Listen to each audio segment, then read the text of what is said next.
Listen carefully, Dark Knight. Your friend's Oh, life my God. depends on it. Back in the orphanage, a series of glass cabinets have appeared in front of Catwoman. Isn't that right, my dear? I see them, Eddie.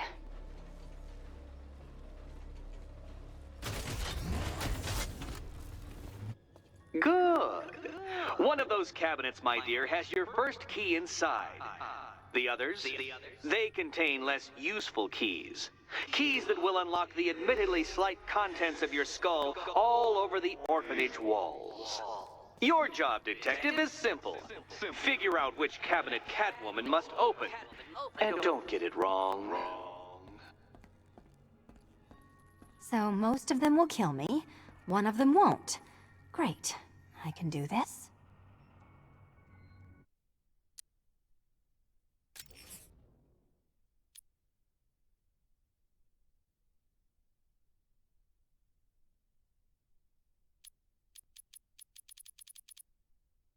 Well, there we go.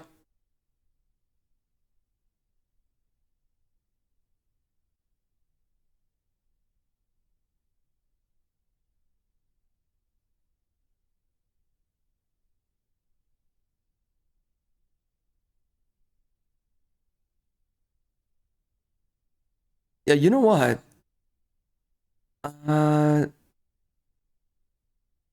They kind of seem as big as Harley's. I actually think they have the same builds. Harley and Catwoman. I almost wonder if they made them have the same build in the previous game too.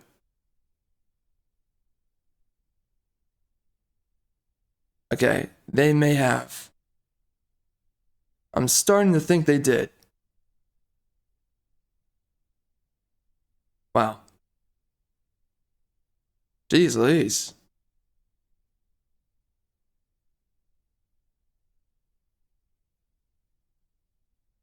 Well, you can really get up in there.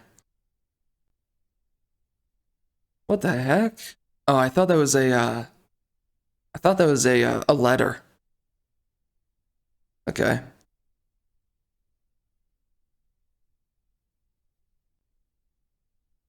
Anyways, I don't think I'm using that as a thumbnail. That is not going to matter at all. I don't think so. Yeah, I think it's actually better with Harley as the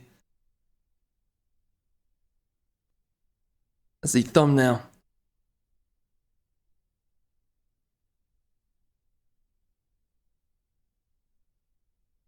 But geez Louise.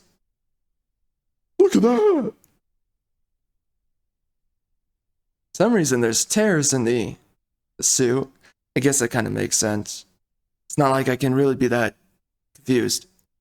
But yup. Right there. And while we're still here, what is that? Is that like microfiber? What is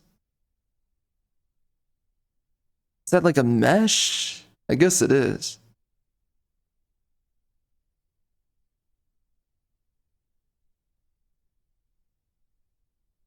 I have no idea. Oh, dang. What's up, girl? I guess she's stepping on me now. This just got really awkward, so I think we're gonna get right back up here. But anyway, I think...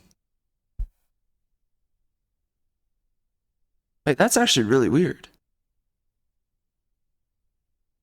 Why is one pressed in more than the other? Who on the team made that decision? That's actually kind of strange. Dang it! There's nothing there. Oh my gosh, though. You could come in from this angle. If only Harley was a playable character. Isn't Harley actually a playable character? Yeah, there's Harley Quinn's Revenge, right? Or something like that, as I remember. So I'll definitely weaponize the camera mode on when I play as her.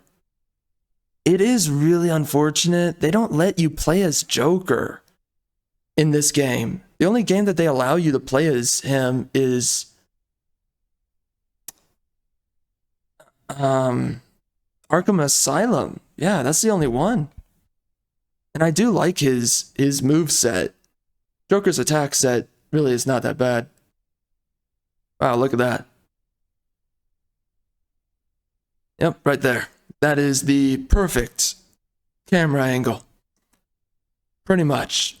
Actually, that is actually providing the most cleavage in this game outside of, right, Arkham City, where... Was there a photo mode in Arkham City? I don't remember there being a photo mode. I don't think there was. I don't think I'm wrong. I don't think there was a photo mode. Well, anyways.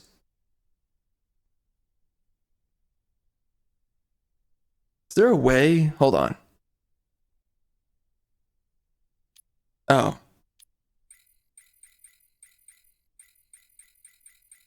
There's no way to actually take a picture? That would be funny to do that. Anyway, yes. Very nice. Very nice.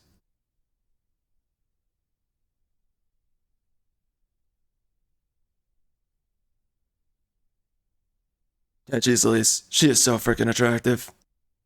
But...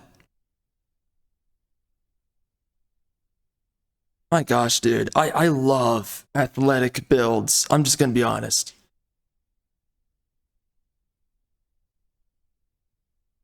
And that perfect curve in the waistline. My gosh. And I guess because we stared everywhere else. Anyway. Bro, my goodness. The hourglass figure is unbeatable. I don't know. Oh, man. I don't know, bro. I mean, there's a lot of other hot chicks in gaming, so it's like... whatever. But geez, I think one of the number one things I love... I hate it. I hate it that they zipped her up a little bit. But one of the things I love about Catwoman's freaking outfit is how the zipper just goes all the way down to here. Yeah, absolutely love it. But anyway. I don't know if I have any other thoughts about the story, though. From everything I was talking about, right?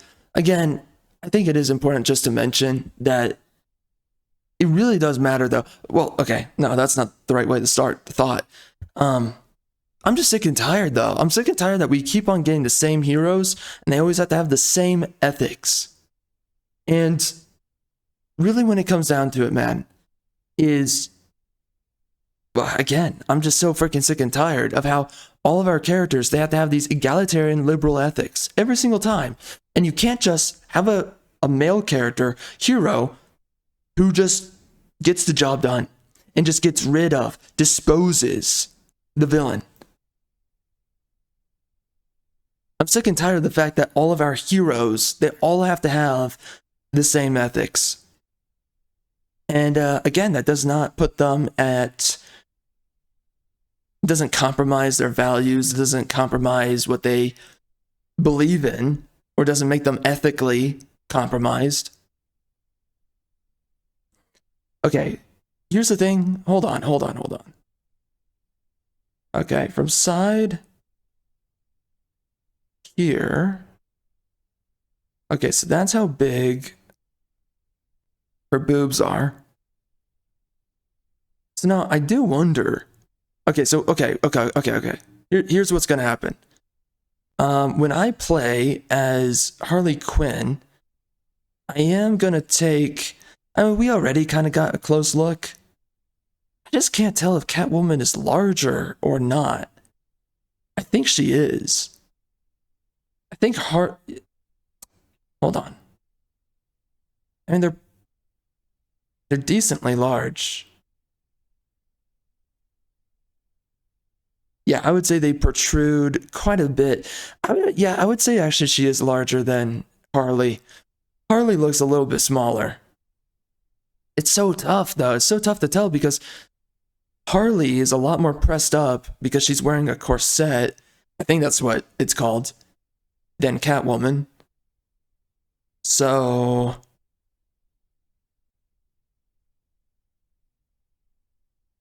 Catwoman looks larger. I think she is larger.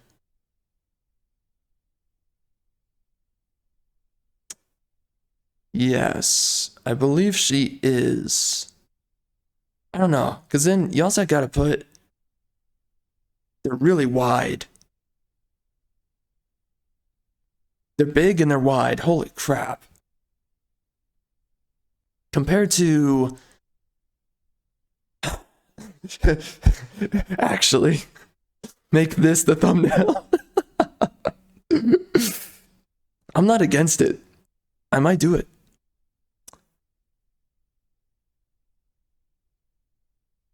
Could do it like this. Or I could just put it front and center. I have another thumbnail that's going to come out a little bit like this. This would also be a nice angle right here.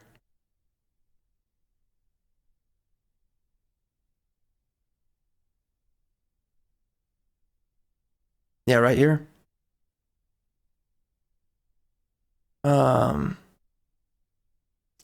got to think about that. But this is also pretty good right here. I mean, seriously, you can't beat it.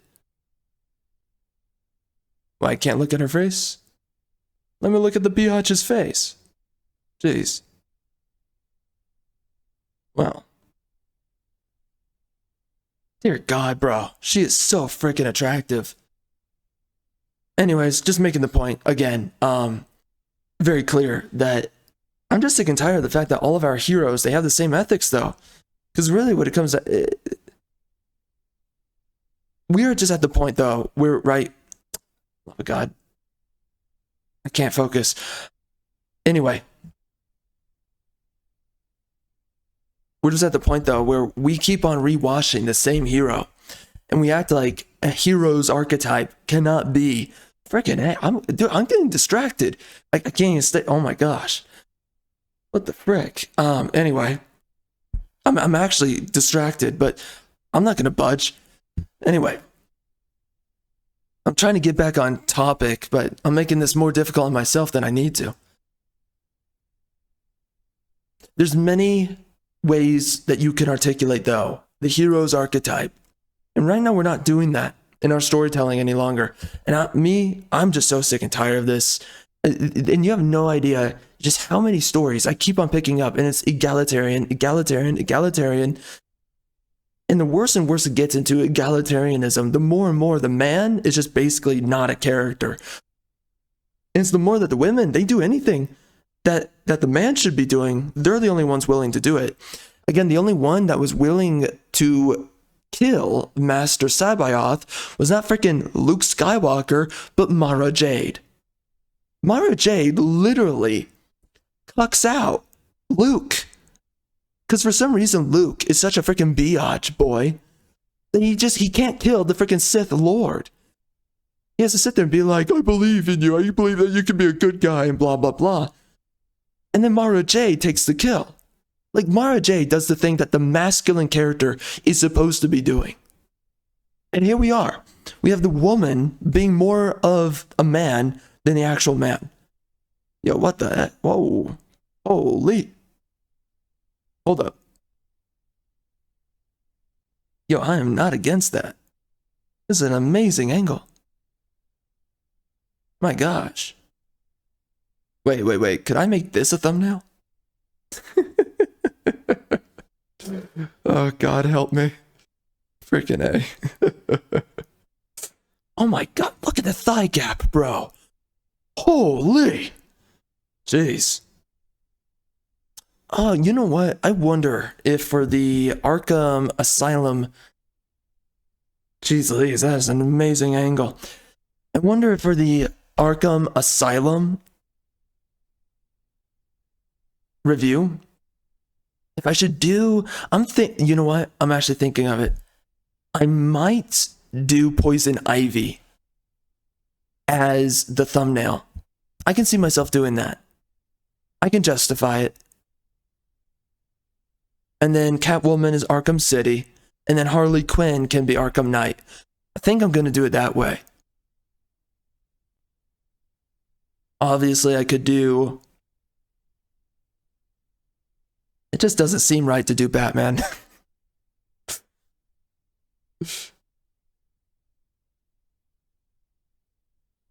Mostly because he doesn't have boobs. That's the only reason why.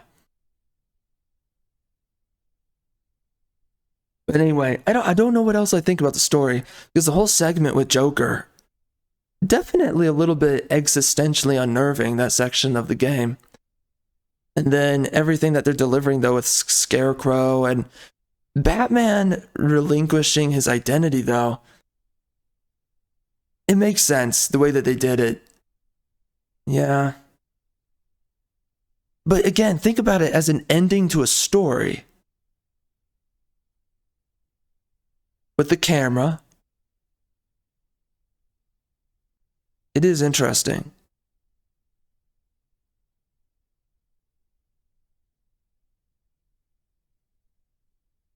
Huh. Yeah, I'm thinking about it.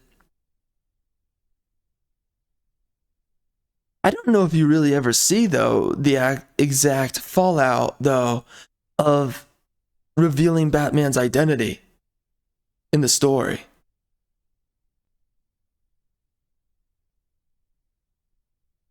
I'm just gonna say it. This makes everything worth it. All the suffrage of playing this game with the annoying combat, every once in a while, annoying combat. This right here definitely makes it way more worthwhile. My goodness. I wonder, how could I play the Harley Quinn episodes? I might actually check it a little bit after this. Alright, love of God. Fine. Let's get back to it. Oh, love of God. Jeez Louise. Oh, hold up a minute. Hold on. Did they add They added sway physics to her butt? Really? Do you feel lucky, Catwoman? You shouldn't, because it's a Strange. form of superstition. Hold on.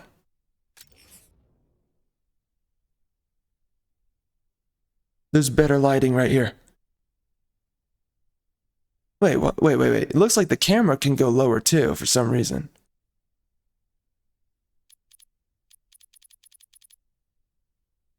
God dang!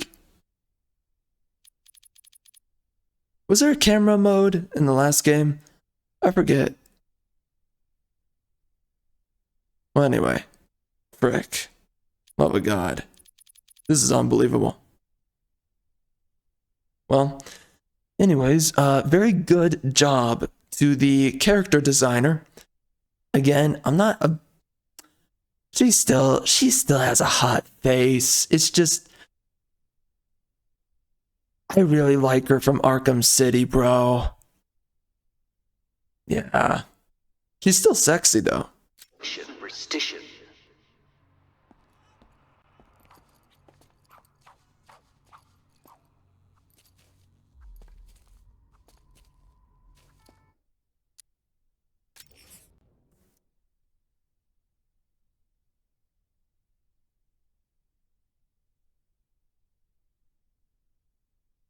Bro, my gosh. I can't get over it. Perfection. It's just perfection. That's all I can say. Okay. The previous game was even more perfection than this. But still.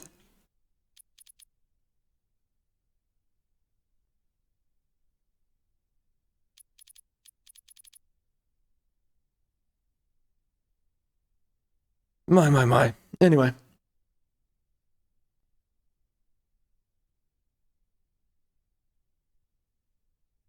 Oh my gosh. Oh my gosh, dude. Okay.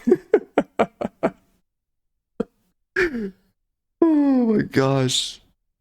Frick. Oh my gosh, bro. I miss. You have no idea how much I just miss it. Sexy women in games. Nowadays, all of the female characters are so ugly. It's gotten to the point where I just avoid a lot of games, you know? I mean, I don't know. I could consider playing some games still, you know, for sake of the channel and all that crap, but I'm just so sick and tired of all the ugly. The mesh on her character is a little bit confused here. Like, what's going on right there? What the heck?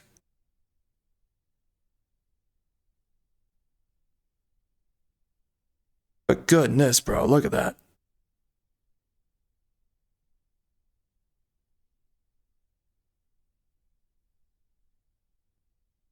And this right here is just, golly, bro. This is the perfect build. I mean it. I freaking mean it. Honestly, again, though, better in Arkham City. I want to go back to Arkham City now just to see. I don't know. I'm tempted to do it.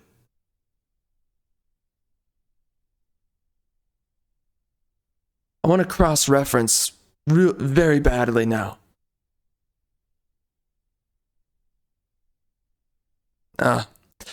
9 lives. Got it. On her collar. Bro, look at that. What the frick? Bro. Alright. Back to the game. Hold up.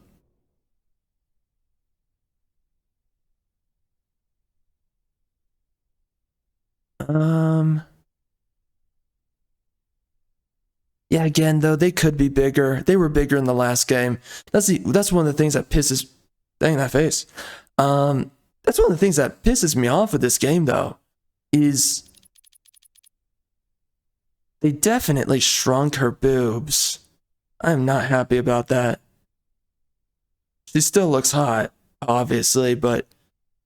Never shrink their boobs, bro. What the frick are you doing? Wait, hold on.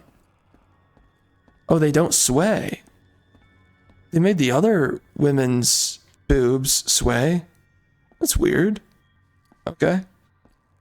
Decapitation was Anyway. once considered an honorable death. By swords, admittedly, not ingeniously engineered explosives. Riddle me this. What has a cape, a cowl, and can't be trusted not to... Okay, Batman. Let's see if you're as smart as they say. I'm the best there is.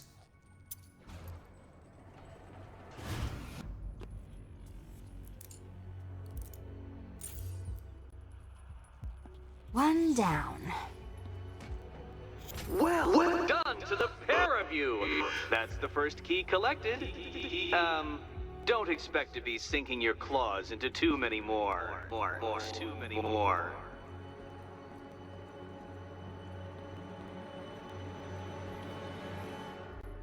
Alright, Catwoman. I'm sorry. You're the stripper and the hooker I never had. See you later.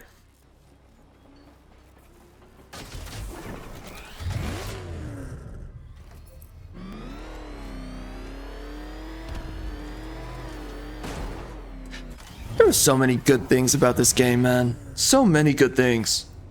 You really cannot Did you underestimate really believe that a challenge designed by me, the Riddler, would be quite so easy? Oh, Dark Knight, you sweet, naive sentinel, of course it wouldn't. But now I have several hundred terabytes of performance data relating to the latest model of rocket-powered hearse you're driving. With that in mind, I have prepared for you something a little less knuckle-whitening and rather more brow-furrowing in Chinatown. Hurry on over, detective, or it won't be curiosity that kills the cat.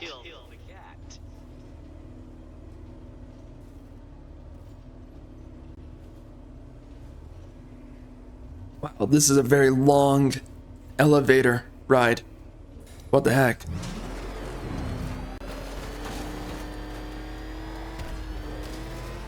Alright, so I want to do some like gameplay stuff. I think we will do some of the side missions. I don't know if we're going to complete it all so I can get the true ending. I don't know if we're going to do that because it's just a lot of time to waste if you want to do that.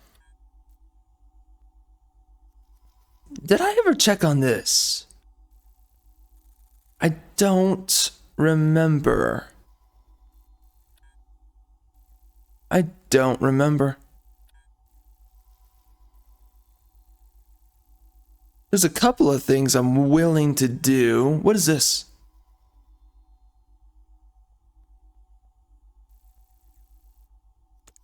How'd they pay for this gear? Here, give me one moment. Alright, so this is what I wanted to do. So let's freaking do it. Oh. Yo, what's up, girl? Yo, girl, what's up?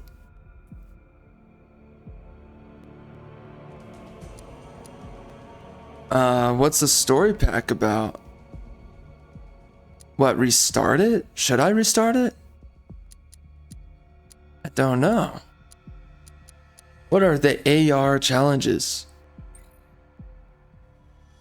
What is it? Uh-huh.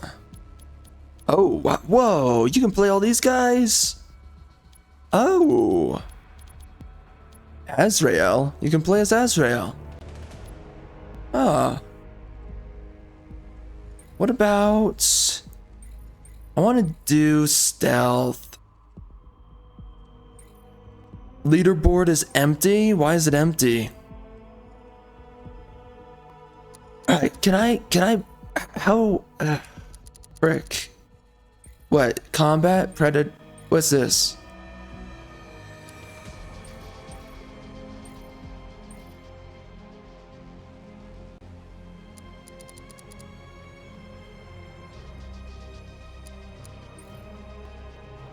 Batmobile. I think Predator is how you do the stealth. Okay, so I want to do stealth then. I would like to do that. I did this as Batman apparently. Okay, I want to play as Harley. Let's see it.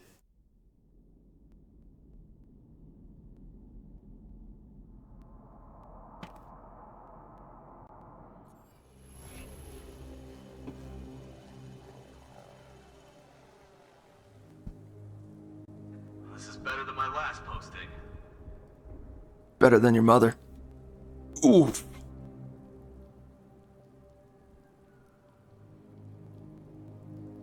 Simulation activated.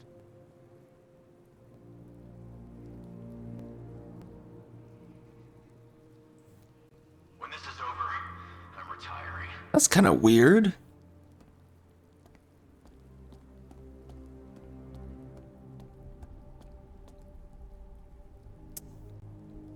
Huh. Okay. Well, I think they're definitely smaller. That's so weird. Yeah, they do seem smaller. That's so strange. Also, they kind of look weird with their posture. Weird. Yeah, they're definitely smaller compared to the last game. That is for sure. I'm not a fan of that. How would they do that? Wait, is that... They did the same thing with her too. The left boob is higher than the right one. Why does the right one look scrunched? I'm very confused. Interesting. Okay, well that's strange. I mean, they still look largely pretty good, but... God, Anger, what's up? You know what? Maybe she was hotter in the previous game. It's possible.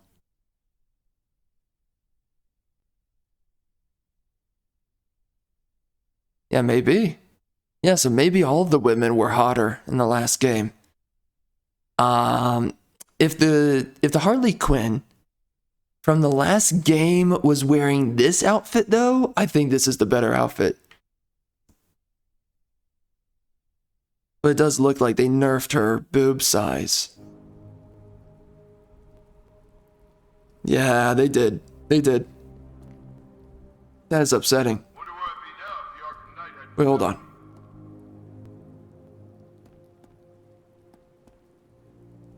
It's still a decent size, at least. It's just...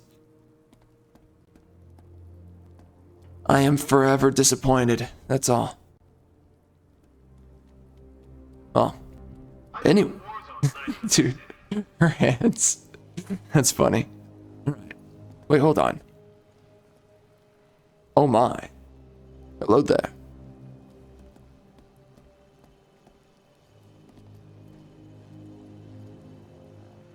What's that?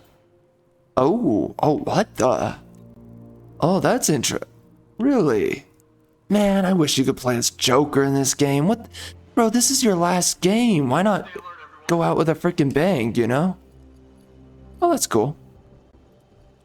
Oh my. Oh my gosh, that angle. Hello. Oh my gosh. Hold on.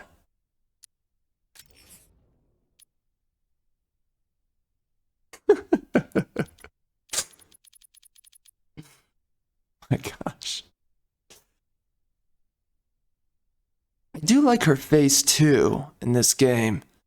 I just don't like how they nerfed her boobs. That's really the only thing I'm upset about. I mean, they look pretty good right here. They look largely okay. Okay. And the caboose is still rocking strong, at least.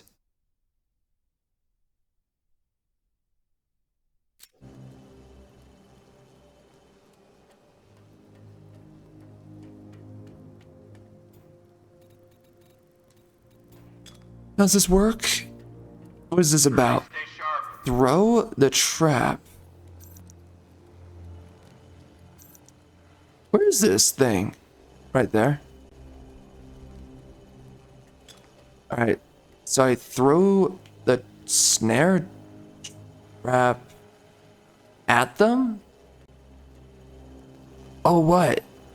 It's when they're underneath this? Wonder where I'd be now Maybe. if the Arkham Knight hadn't found me.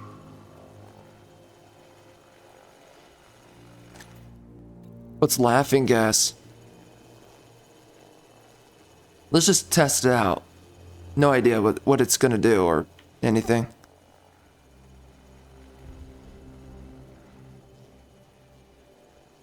Stay sharp.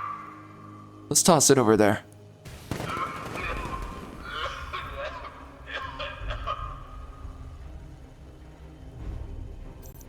Is it? Oh. If you fail me, you fail Scarecrow. And What does it do? he has a particular way of showing his displeasure. You ever wonder why?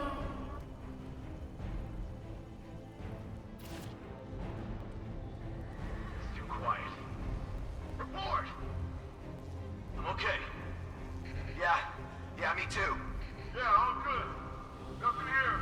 So I can do a pounce attack. We'll be fine if we keep it tight. Work together. Jack in the Box. Let's see what this is about.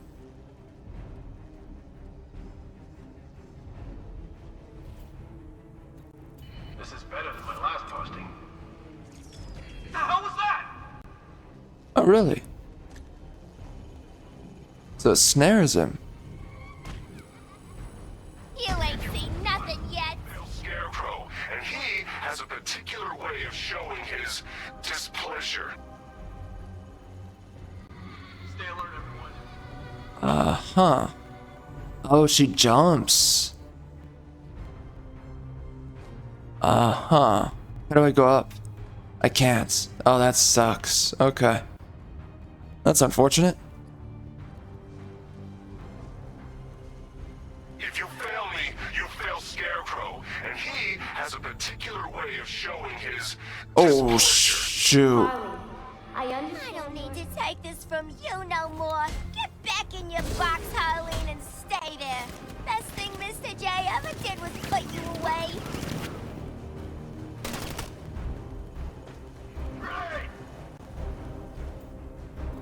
This is awkward. Ooh, we've got a live one here. Oh, that's what those are. Oops. Oh my gosh, this is awkward.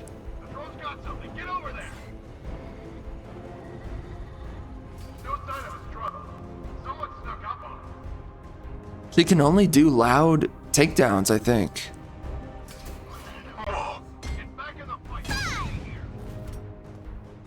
Mayhem mode? What's that? Get up. Now I'm pissed. That's the best you got.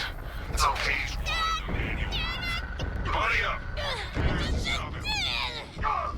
So it's like fear mode, okay? Feel that? Good idea. Karate back. Eyes on target now. She's punching though. That's kind of weird. Come on, buddy. Wake up. Okay, dodging is not really working. Got a man down from before. Watch my back. Just be quick. Can you hear me?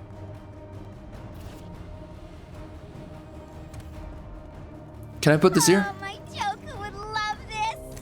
Is this gonna work?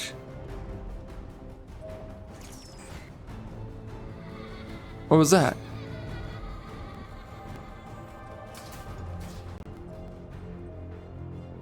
I saw something move under the floor. It must be nothing. No sign of a struggle. Someone you heard something. Oh. I need cover here. Wow, that's I don't know. sick. Stay over there. Suki, yeah. Got a man down from before. Watch someone confirm sighting now. Oh, today ain't your day, Cupcake.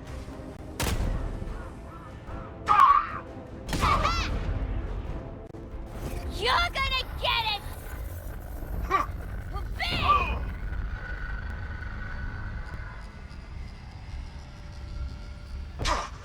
Kapow! Oh, jeez.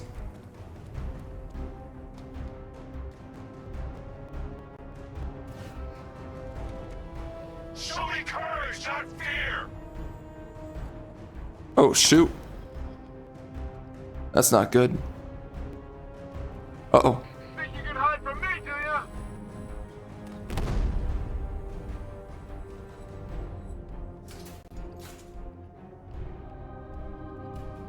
You don't Oh. scare me.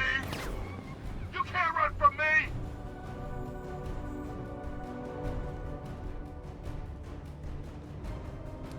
Ow! Okay, that was so awkward. Simulation complete.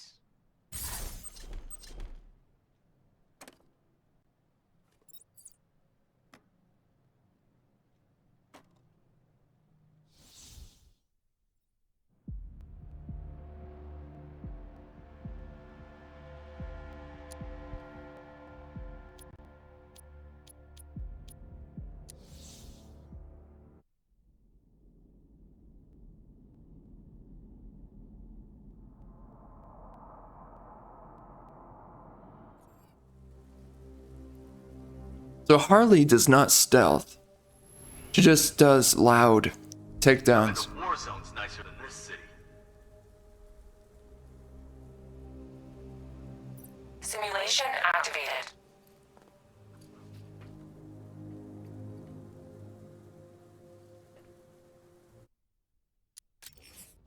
And of course,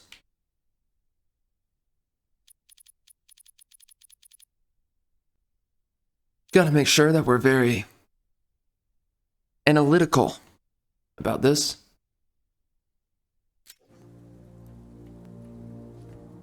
Oh my gosh. Oh, frick. When this is over, What the? I'm retiring. What are you doing?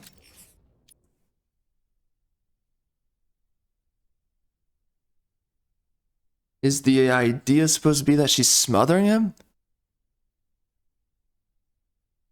I guess. Well, it is definitely kind of hot. Oh, what?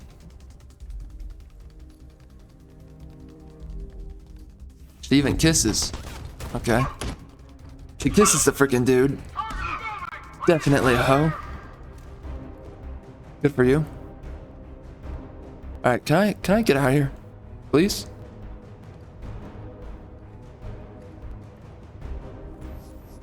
What do I have for myself? Caltrops.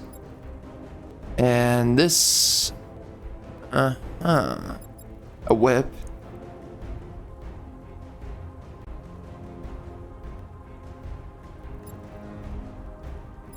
Okay.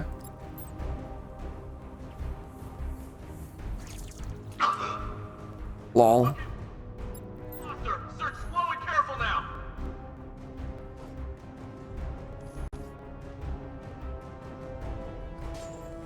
Oh no. Oh, what the? That's not what I wanted. Someone cover me. I'm checking our wounded. Come on, buddy, wake up.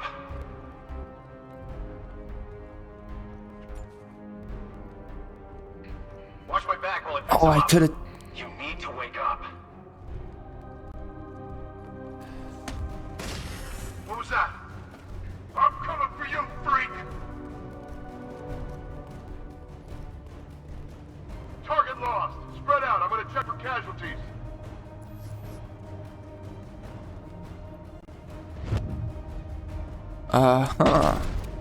That's not working.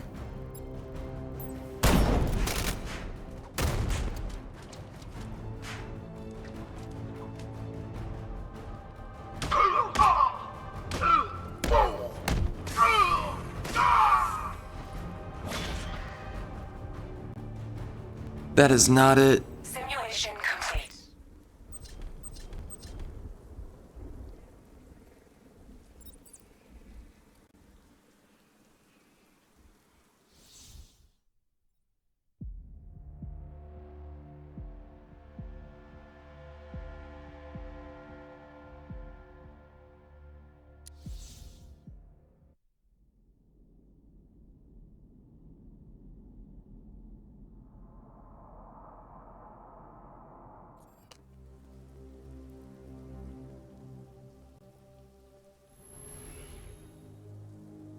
Everybody stay sharp.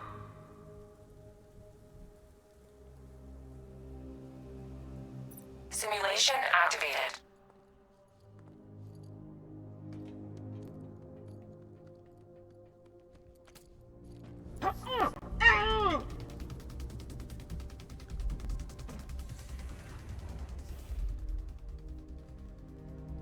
Is this better than my last Jeez, book? dude, she is as sexy as the last game. My goodness.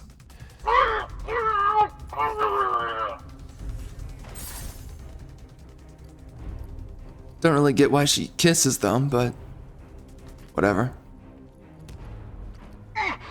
Kind of weird. Biatch. Where I'd be now if the Arkham Knight hadn't found me. What the? Oh man, that guy got strewn out. We need eyes on target now.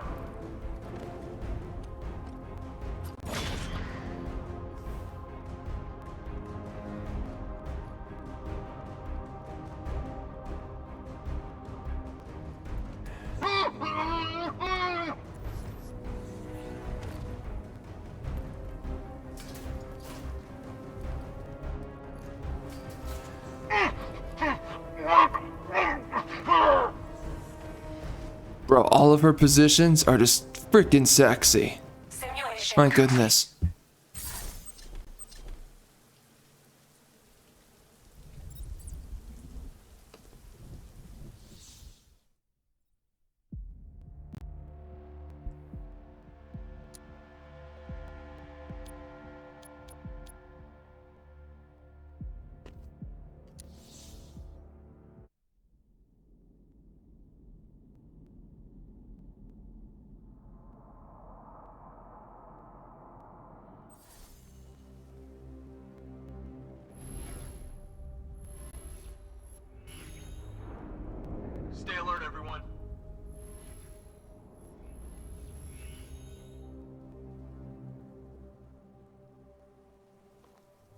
Simulation activated.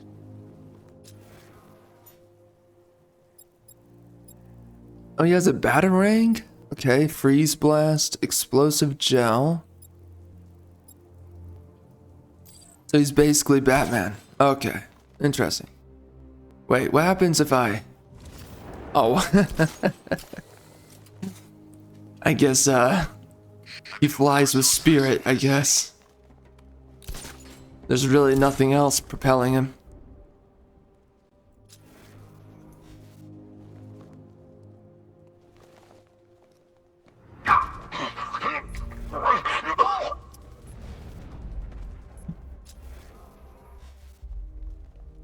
When this is over, I'm retiring.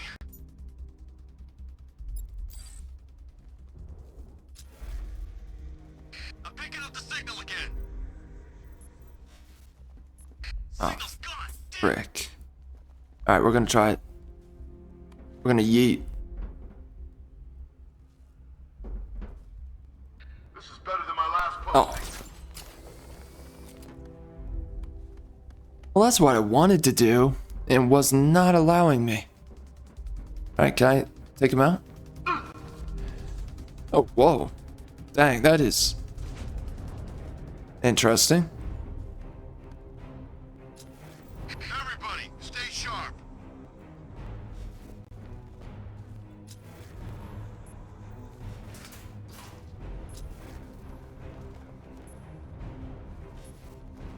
Whoa. Oh, shoot.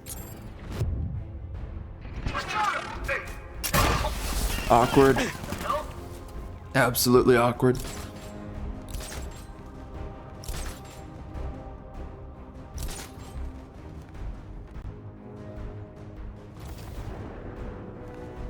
He got away using some sort of smoke. Signal's back. Oh, shoot. He's right there. Damn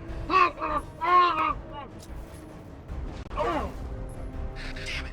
Signal's gone. He could be anywhere. Report in, all of you. Roger. Copy. Copy that. Where are the others? Man down in the restaurant! I'm picking up the signal again. I've got him. Man down located. I've lost the signal.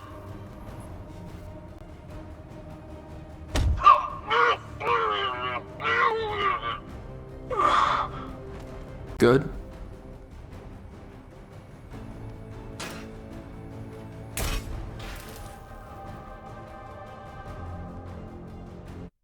Hold on a minute.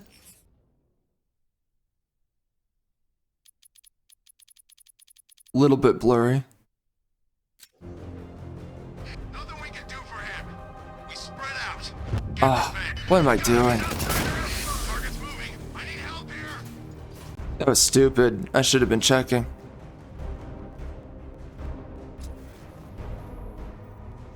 I teach you every move he's got, and you still don't see him coming. Pathetic. He's gone.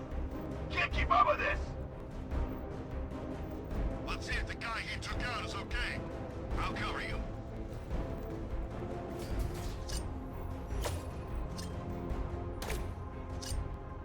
Heard something. He's out there. Leave him. Gosh, that's not what I wanted. He's attacking from the ledges. Check overhangs and get some mines on the ground. Wait, no. No. Over here. Oh, come on. This way, over here. Coming to mark the area. That's funny. He's in the floor. Eyes down. Target's mobile. Move on my location. Nothing there now. Nothing we can do here. Spread out and mine the floor. Keep back. Priming mine.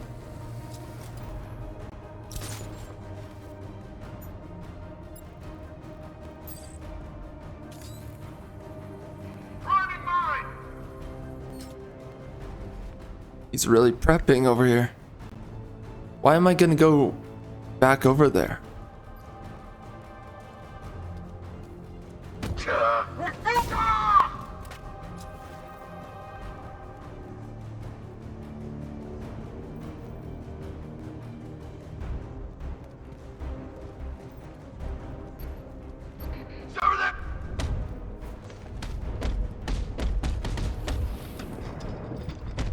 There you go, I finally get some cues again. And fighting these guys. Simulation complete.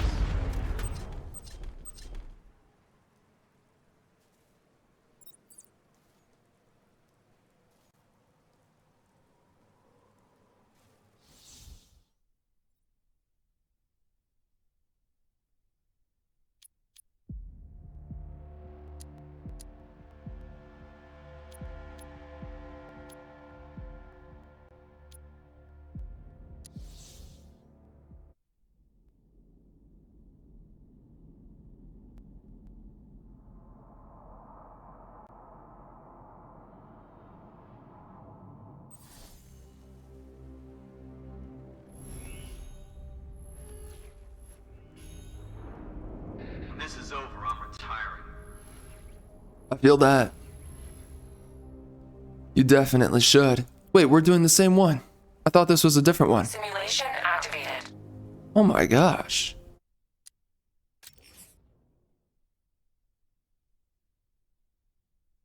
I don't think her boobs are actually that big.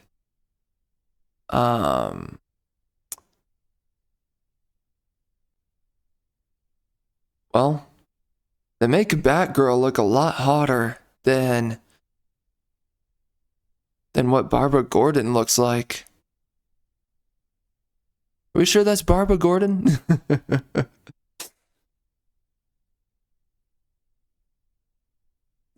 I mean, yeah, she looks low-key hot. I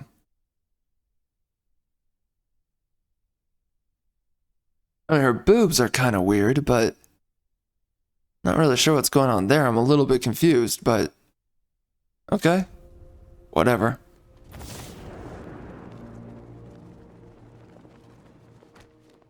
I've been to war zones nicer than this city. Alright, what do we have here? Hack-in device, Batclaw, Batarang, launcher. Okay.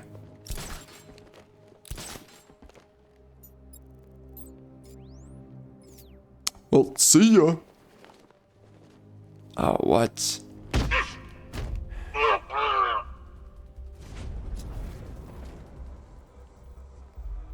Maybe this thing actually works. I'm trying to lock onto a signal.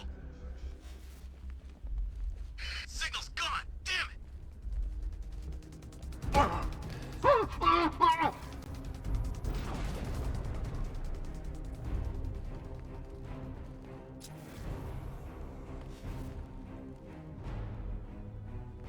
Wonder where I'd be now if the Arkham Knight hadn't found me. Oh, shoot. Yeah, there you go. Oh, that was weird. She sprang onto him like she wanted to. She wanted something. Signal. Report in, all of you. Roger. She was looking for some. Copy that. What's up? Where are the others? Man down above the restaurant. What? Really? Really?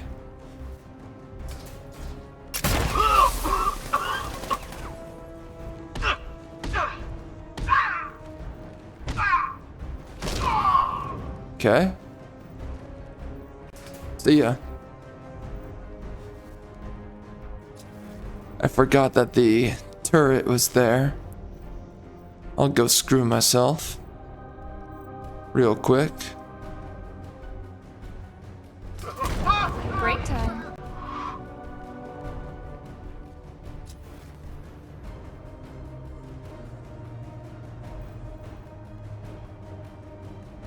How long ago was she Batgirl though, then? 'Cause she's been Barbara Gordon for a long time. We spread out, get revenge. So I don't know when it was that she ever even had. Think something's moving down there. Your Could have been a mom's rat or moving. something.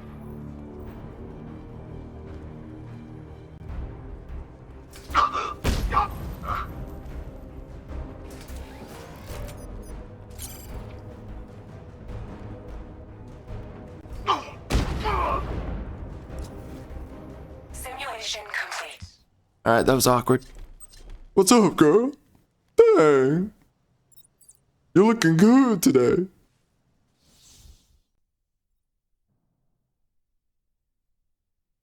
Alright, can we do a different one? Smash and grab? Let's do that. Let's do Nightwing.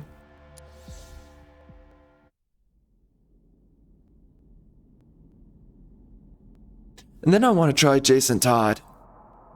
That would be interesting. Woo! Simulation activated. Hold on. Ah. Okay. What's this? A scrimmer. Ah, voice synthesizer. Oh, really? Ah. Okay. Alright, ladies and gentlemen. Alright, ladies. Whoops. Alright. Yeah, they're trying to get all the money.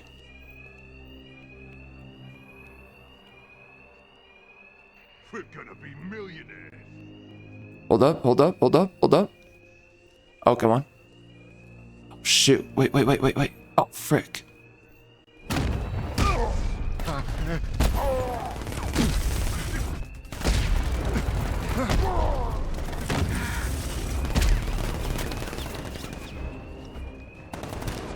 Bro, Nightwing is so cool. Floor grates. Take him out.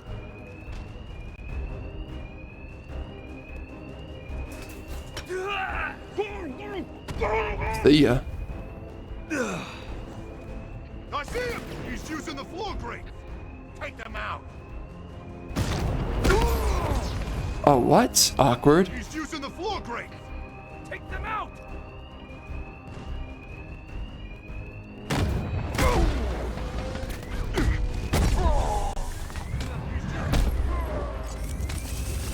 Hilarious.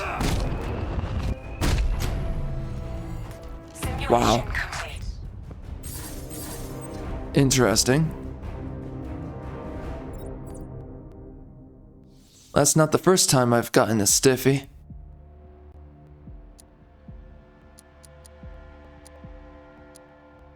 Financial crash. We could try this.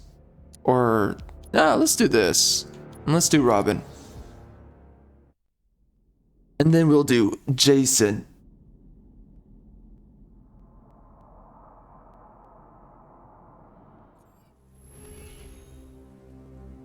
Ah. Oh my. I see. Stay alert, everyone. Simulation What activated. the frick? Okay, guy. Okay.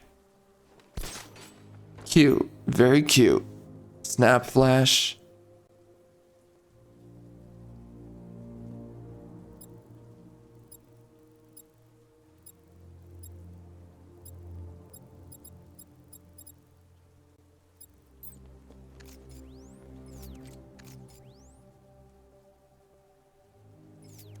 Ah, I can create a distraction. Wonder where I'd be now if the Arkham Knight hadn't found me. What the hell?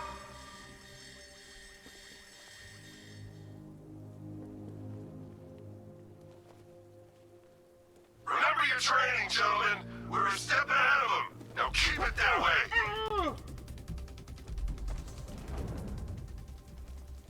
Don't turn around. Don't turn around. Don't do it. Don't do it. Don't do it. Thank you.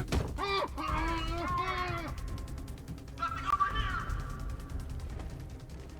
All right, work together. Don't let the bastard get us.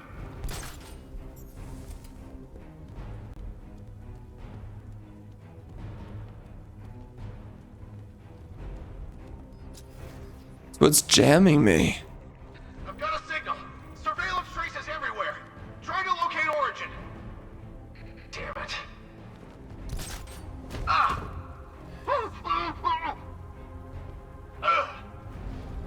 Alright, let's take out the jammer. Stay alert, everyone. Report in, all of you. Roger. Copy. Copy that. Where are the others? You got men down out there. Check last known locations.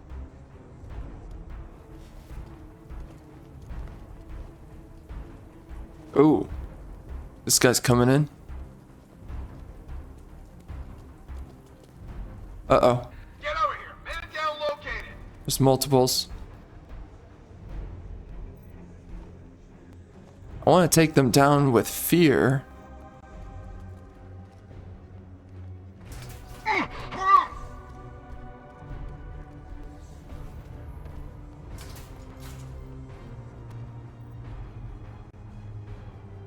Leave it. We need to look out for ourselves. Mind those vantage points. Deploy sentry guns. Pin him down, now. Placing sentry gun.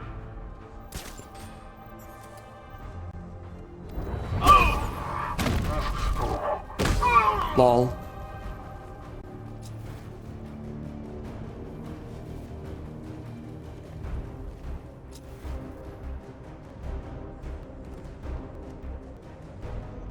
This way, Ah, over here. frick. You went.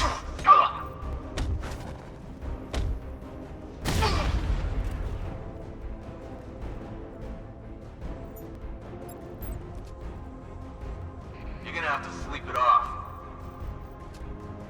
Keep an eye on those ledges. He could be hanging there just waiting for you to walk by. What's he doing? Come on. Placing sentry gun. No, no, you're All not. of you. Roger. Frickin' A. Where are the others? Find them, now. No.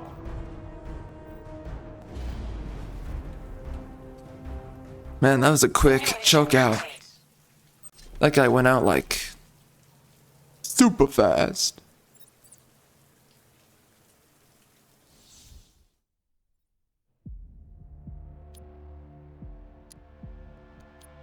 All right, let's do Jason.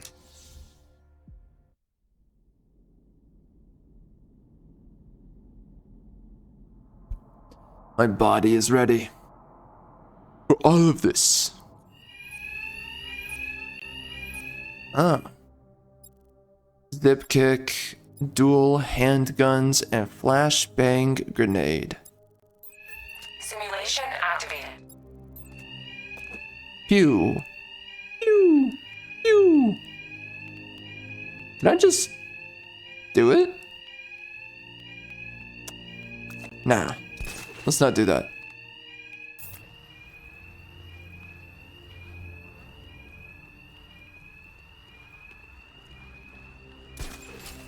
Whoa.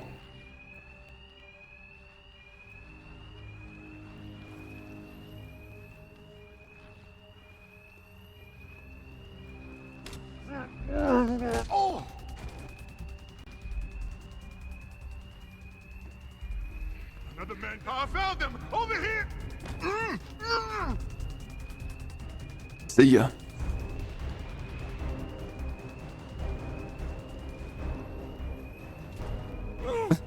What? I used the force, man. I used it. Another man. I don't care who you are. Don't you come between me and my money. He's using the floor grate. Take them out. I found them. Over here.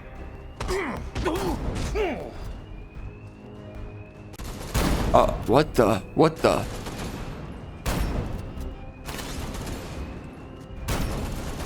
I'm so confused. What the frick? Simulation failed. Okay. Okay. Well. Beautiful. Beautiful. Simulation activated.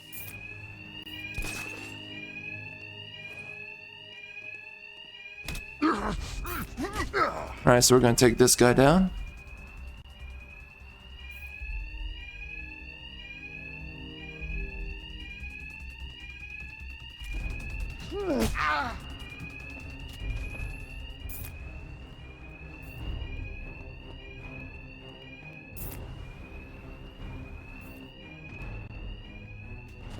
No, I see him! He's over here!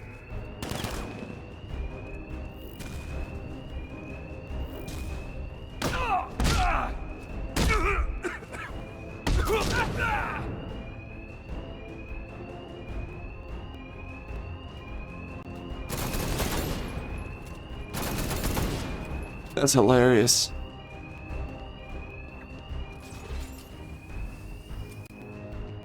He's not getting between us and our money.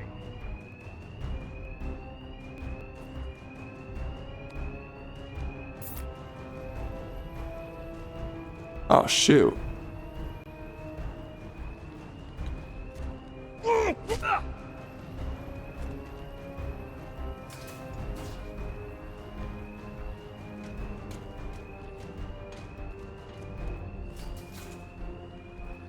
I found him! Over here!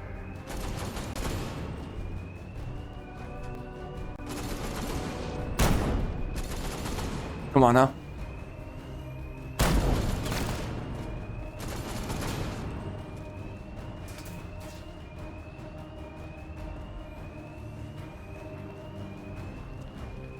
Oh, shoot. That was close. I see him! He's over here! Oh, no.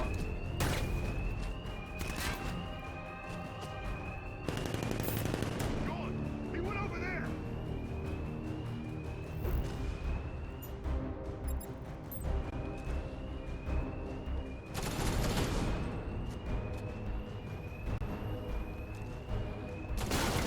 I found What? him! Over here! Oh, come on now. Simulation failed. Okay. Well, that was nice. That was very nice.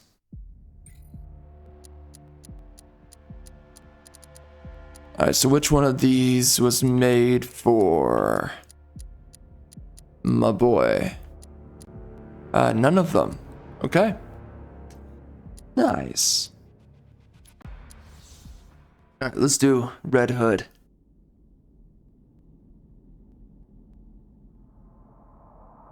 Simulation activated.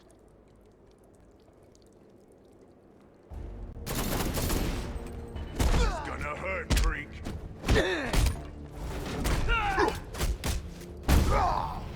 My gosh.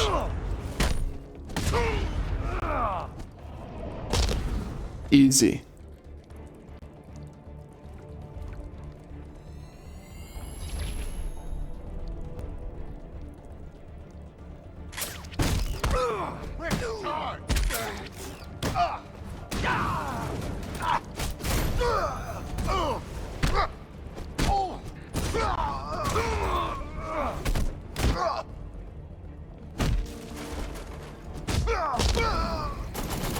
Whoa, whoa, what the? Oh, that was it?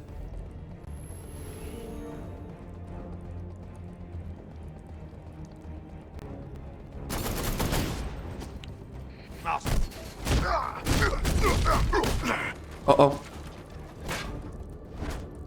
You're gonna die, freak.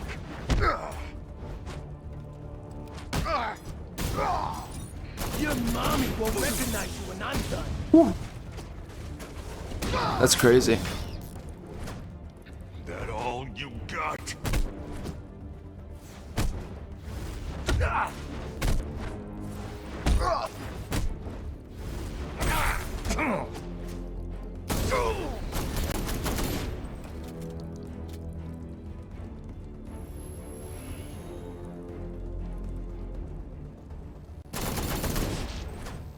Hold still while I cut you up.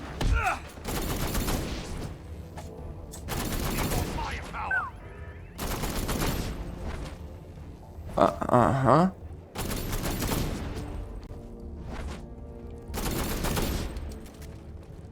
I'll grind you into the...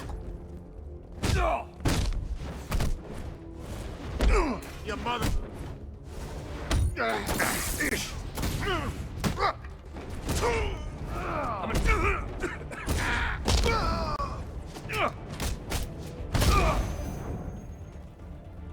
Jeez.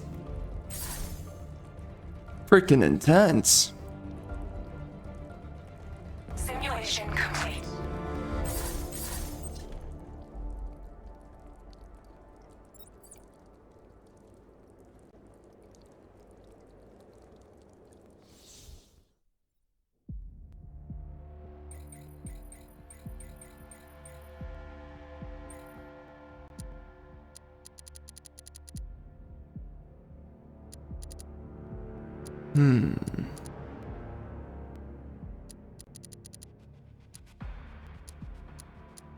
Alright, I want to try... Let's do some Harley.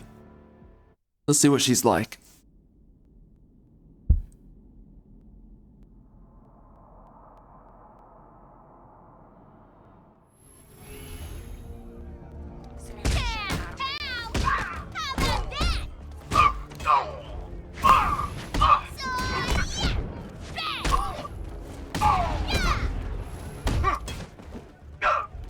Oh my gosh.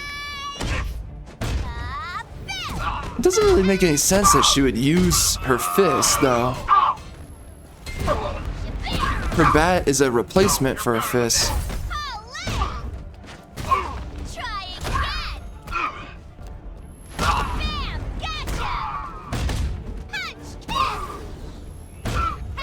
Oh my gosh.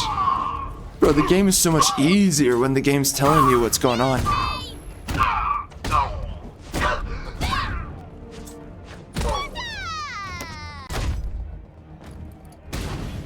Wow. What? Okay. Okay. Freaking got it, bro. Simulation complete. Well, that wasn't too bad. Wasn't really too difficult.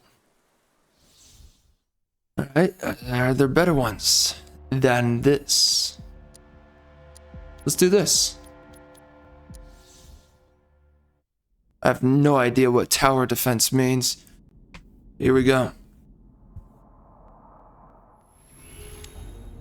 Okay. What? This thing is gonna make you. Whoa. Bro, her moveset is crazy. Oh, wow. Hustle, hustle! Dang. Ain't getting up. Sheesh! What?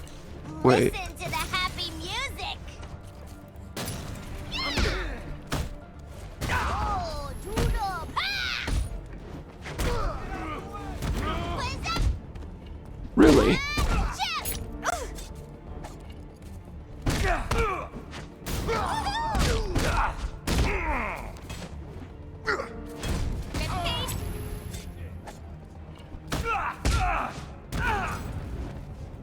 I'm gonna carve my name in your face.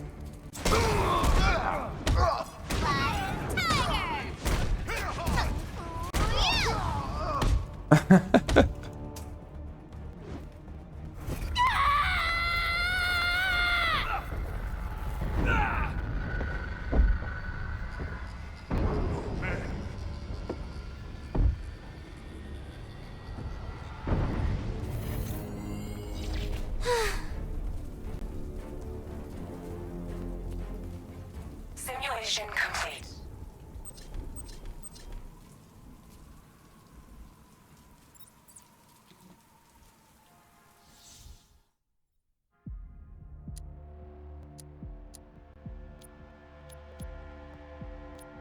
Yeah, it seems about right. It's actually how I met my wife. She, started throwing hands, so... It didn't go well. Simulation activated. What are you doing? Come on, huh? Let's go. Let's go. Let's go, girl. Where's Batman to save you now? Oh my gosh.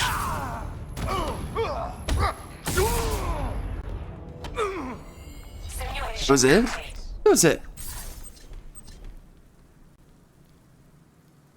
That doesn't seem right.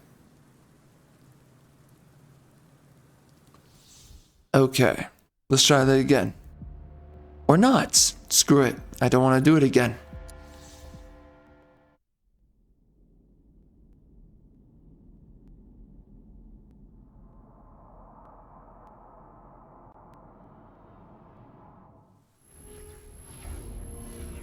All right, here we go. Simulation activated.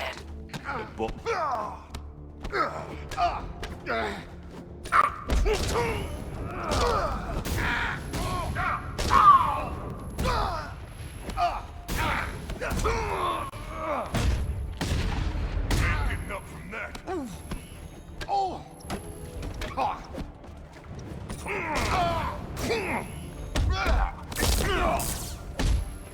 We're gonna tear you apart, Nightwing. He doesn't stand a chance.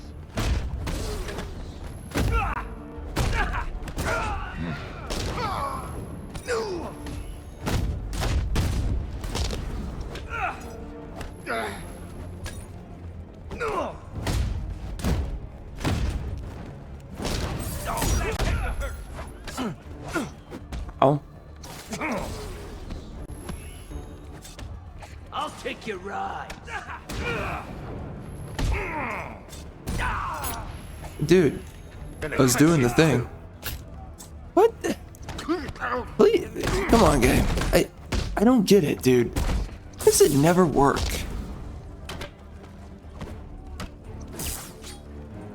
Charge him, quick!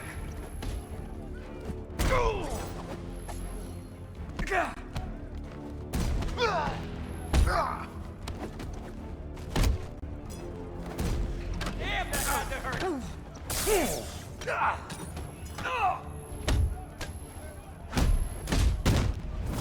Now's your chance.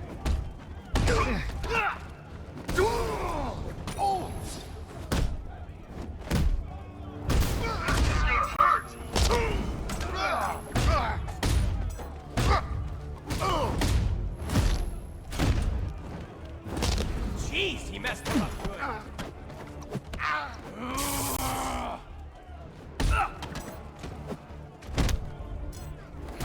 Punch through this. I say when you're finished.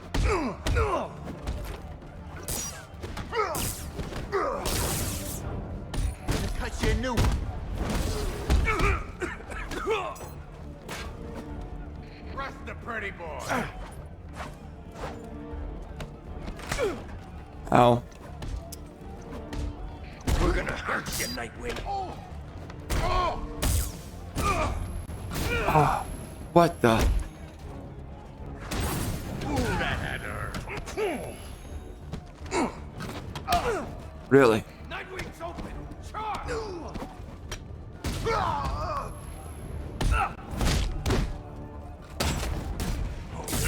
That's brutal.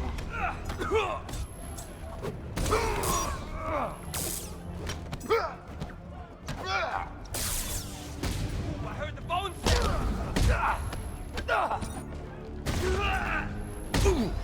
You're finished. We.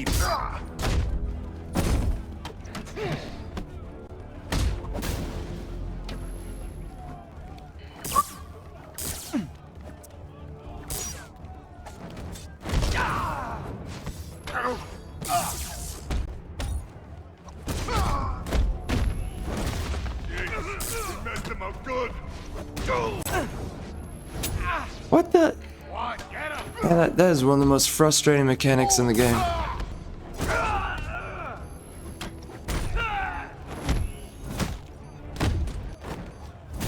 He ain't getting up from that.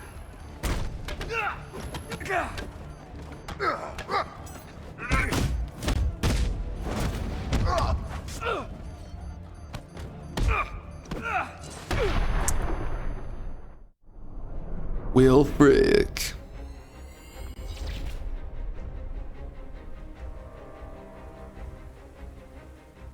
Simulation complete.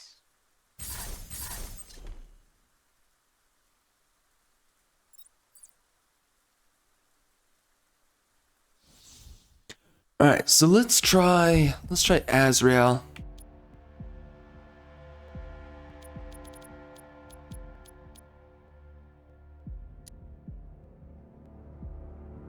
Oh, whatever. We could do this.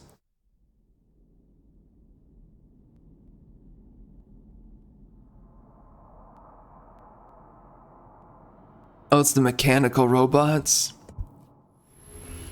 Right, well, let's see how this goes. Simulation activated.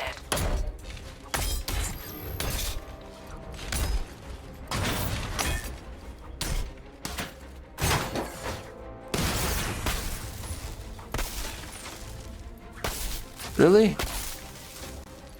I don't want to do this. We're out of here.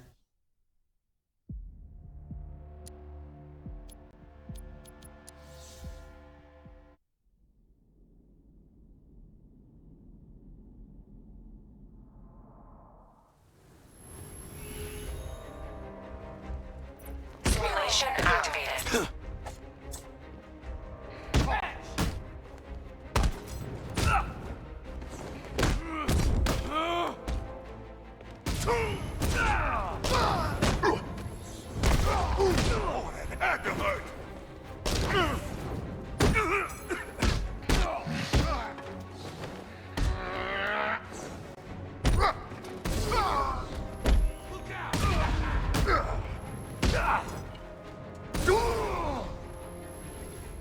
You ain't.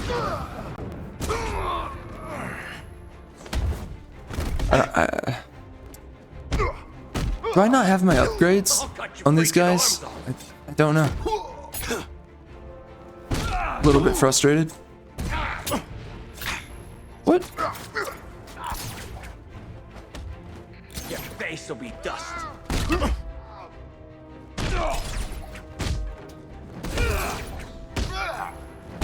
You don't scare me.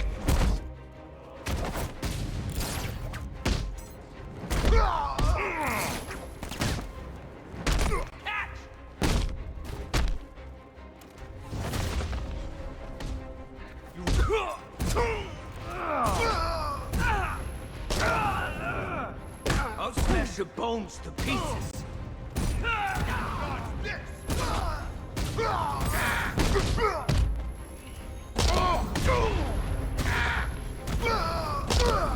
We'll kill you, freak.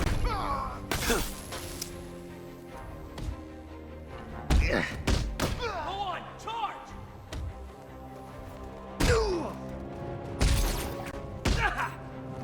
I'll cut you good.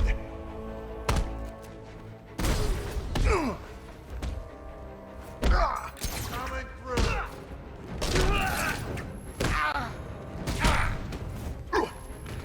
Rook is dead.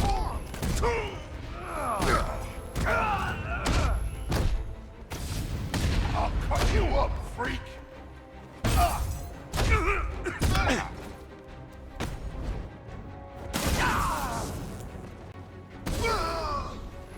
I'm gonna mess you up. What the? Okay, dude. He ain't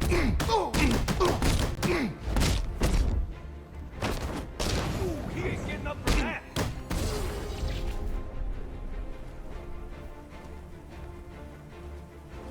Simulation complete. Rick. Oh, no, no, no. Ah. Okay, cool. Well, alright, so that is pretty much the game, right? I don't know if we're going to be getting the true ending. I have no idea. High difficulty? Oh, please, no. Anyway. So that's the game, man. I guess, okay, so what are my finalized thoughts outside of all the boobs, okay? Well, first and foremost, can we showcase anything, anyone? Batman Beyond? Pretty cool. I remember watching that television show. Yep, nice boobs. Good to see them, as always. What are extras? Concept art? Any concept art of That woman having sex. Oh, no, I'm sorry. That was totally not what I meant. I meant something far more civil than this.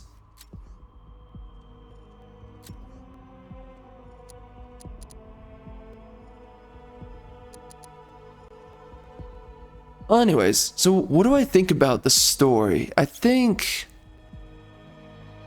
I shared a lot of what I think about it.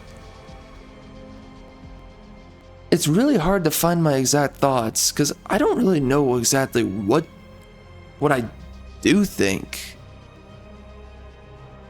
I know with a very definitive understanding. I know what I think about Batman Arkham City. I know what I think about Batman Arkham Asylum. But for Arkham Knights, for one, let's just be honest, it's kind of a dud of an ending. It's not as theatrical as Arkham Asylum. Now, the Arkham Asylum ending feels a little bit more juvenile. And I do respect what that story is and what they were trying to tell with it, but it is a bit more juvenile, right? I mean, it's your stereotypical bad guy end of game fights. Let's just be honest. Arkham City, it's kind of more of like a theatrical movie kind of ending. But with Arkham Knights, very weird. Because the way that the story ends is with Scarecrow being defeated and succumbing to a fear toxin, succumbing to his own fears of Batman. It's a little bit of a vague idea exactly what that looks like and how that is. How exactly does he fear Batman? Because throughout most of the game, he wasn't afraid of Batman very expressively, and the only way that you can really tell that he was afraid of Batman is the fact that Batman is his rival, and that if he doesn't have fear to weaponize against Batman, then yeah, he is fearful of Batman. But it's very odd. I don't know what I think. It's a lackluster ending. Sending Crane away like that, it's not that impressive, for being honest. It's really not that impressive of an ending. It's not very definitive, because obviously they want you to experience a lot of the other content before you get the true ending, and in the true ending, it's not bad. But you don't end on the true ending. That's the issue. The ending you do get, it's not I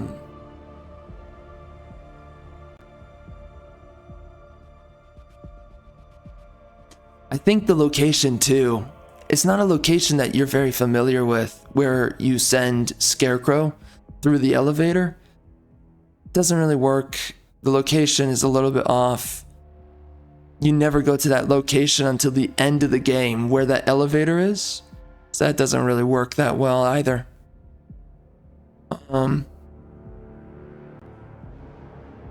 What else?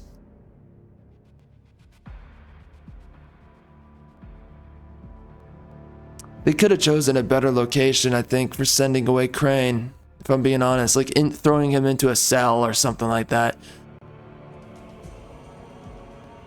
I don't know.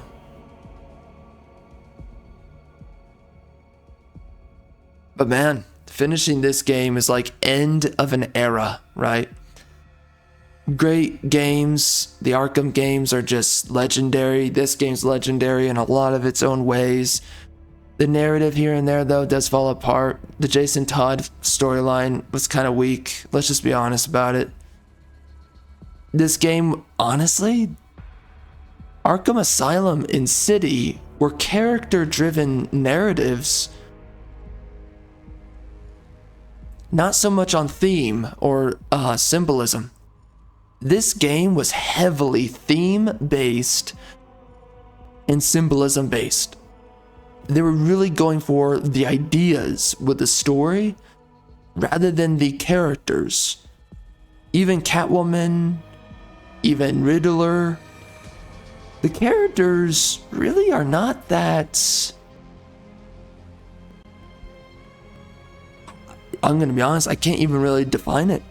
Whatever it is, the characters really do not make up the plots. The personality of the characters really isn't there. Like Arkham Asylum and City. Clearly they have a different writer with this game. That's so strange though. I can't even tell what the core difference is, but like, I feel like a lot of characters, instead of saying things that mean something, a lot of characters just said things to goad each other in this story. Yeah, just constant puffing up your chest, goading others.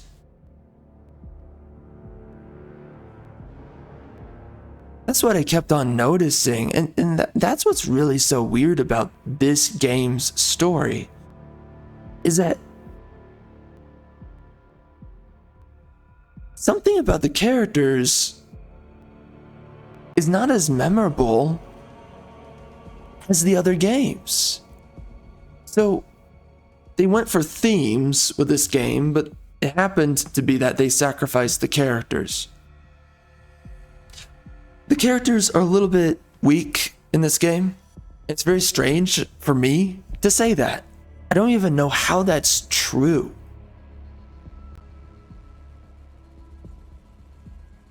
I don't even know how to actually describe it. This is actually very strange for me. How is it that the characters, they don't feel that different? But there's something that's like very empty about the characters. They kind of ramble off a lot. They'll rattle on about random stuff, but they just ramble a lot. That's one of the things I really notice. A lot of the characters ramble. And they just say stuff, but none of it has exact substance. In Arkham Asylum and City, all the characters, they were saying things for a reason. There's a certain idea being sold through whenever a character spoke. In this game, no. No. Very strange. I actually cannot make sense of that. Listen, I don't even know how to describe it. But the only thing I can say in all of this is that the characters feel a little bit more shallow. The execution is more shallow than the previous games. The story meanders a good bit. There's decent ideas being explored here with the story. But they drag out the story so much, and the characters, their personalities are kind of so shallow. Because everyone just seems to be saying things to each other. It's not like everyone lives in this world. There's not a lot of intimacy between the characters and the way that they think and speak. That's so weird. Because you feel like the characters are so close to each other. And you feel like the worlds of Batman is so intimate. In City and Asylum, wonder who the writers were for this one compared to the previous two. Something's off. It's so weird. I don't know what it is. So there's weird trade-offs with this game compared to the previous two. This game has more ideas and themes working for it.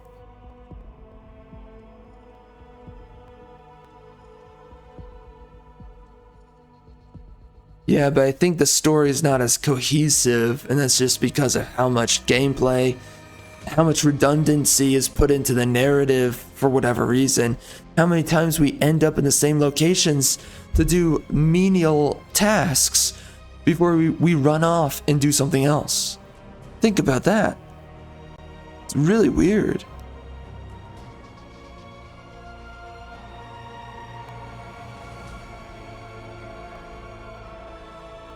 Okay, the way I think about this game is really strange.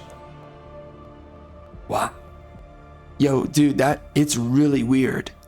I actually...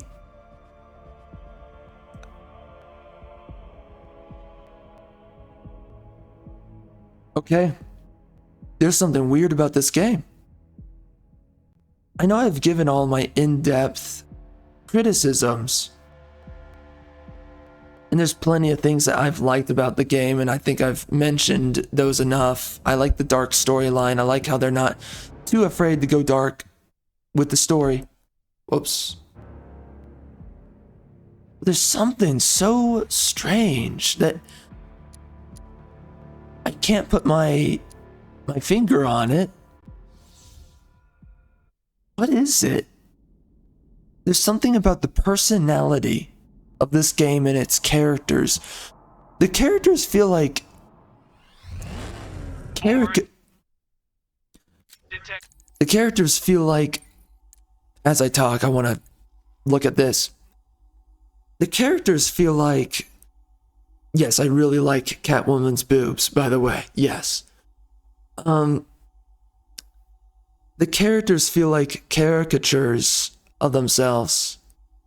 They feel like Redditor archetypes, you know? Even Riddler, he feels a little bit less of the maniacal mind that he was in Asylum and City. And he feels a little bit more like a Redditor, kind of edgy, puzzle-making dude. And then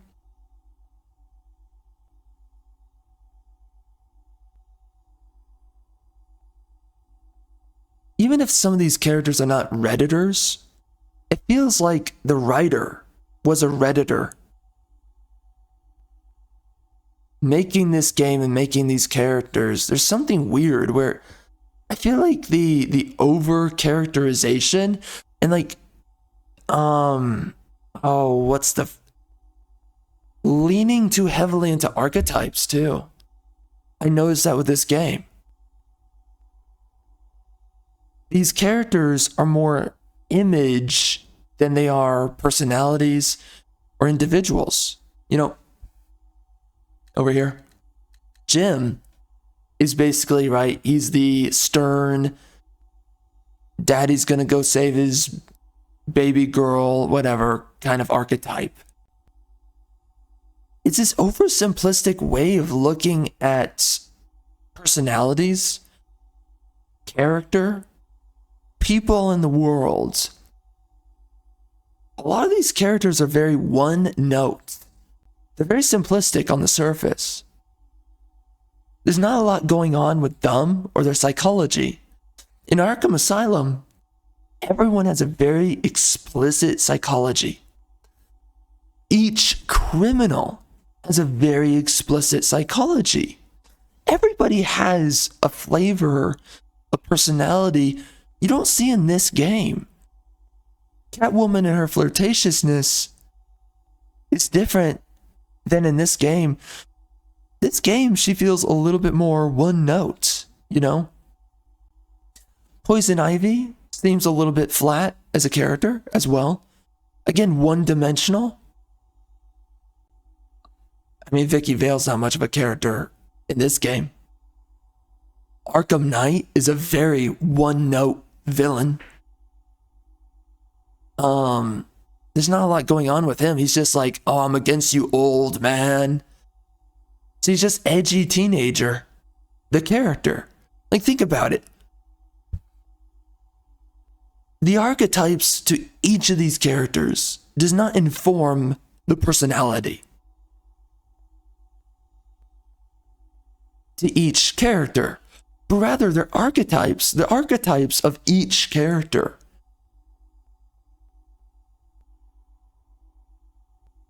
Is all that defines the character. Look at this guy. He's just supposed to be the, what is it? Singer, oh frick, what do you call it? The, spotlight singer archetype. He's just the guy with a voice. That's what Johnny Charisma represents. This chick, her archetype was basically like wife of a mobster archetype, right? And that's it. That's all she was. There wasn't any more going on about her. This guy's just a clown compared to the last game. You didn't see much of him in the last game, but still. Again, Jim Gordon was a little bit one note. He's just reliable father archetype. That's it. In the previous games, he felt a little bit different. Lucius Fox is just the dependable, I guess, inventor. If he's not inventor, right? Just dependable supplier, our armaments supplier archetype. Scarecrow he probably has the most depth to his character. But even him, he's just the goading villain who's very confident of his value, trying to goad the main character archetype. He's kind of the arrogant, or no. He's the overzealous, overconfident villain archetype. Robin is the kind of the loyal dog archetype, right? Like, oh, master, I'll do the job well. I'll do it, master. I don't know how do you make how do you verbalize a dog? I mean, yeah, like, am I doing good, master? I'll do the job well, master. I've got it handled, master. Do you need help, master? That's kind of the way that Robin is. He's mostly written as a loyal dog for the most part. You don't see too much of Nightwing. Barbara is basically the anxious, we're just trying to help you character archetype. What's the word for that? She's the anxious, compassionate archetype. And that's it. She's kind of one note on that.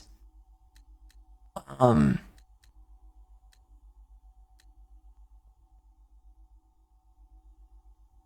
mean, Joker's basically the class clown archetype.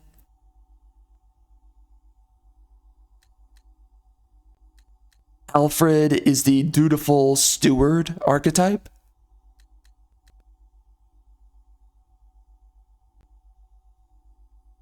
Yo, nice boobs. Harley is the obsessive girlfriend archetype.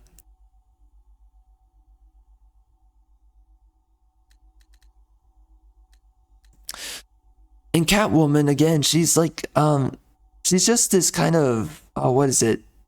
The, snide remarks, flirtatious archetype. The, what's the term for it?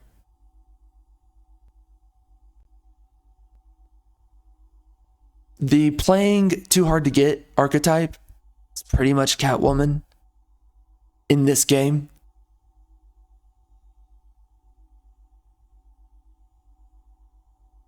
You see, in the previous game, Arkham City, the characters each had their motivations and they had something more going on off screen.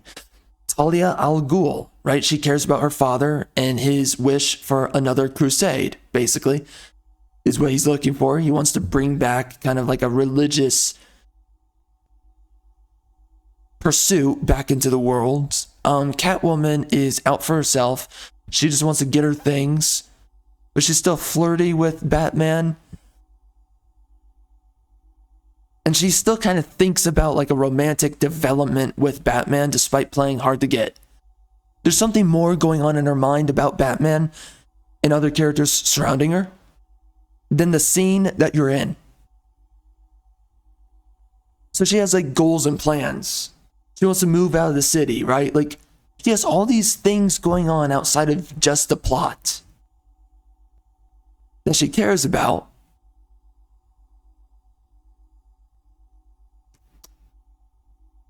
Poison Ivy in this game is basically a plot device, let's just be honest, for helping Batman win.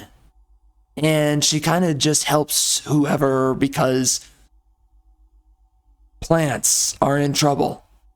Okay? I mean, she is literally Tree Hugger, the archetype.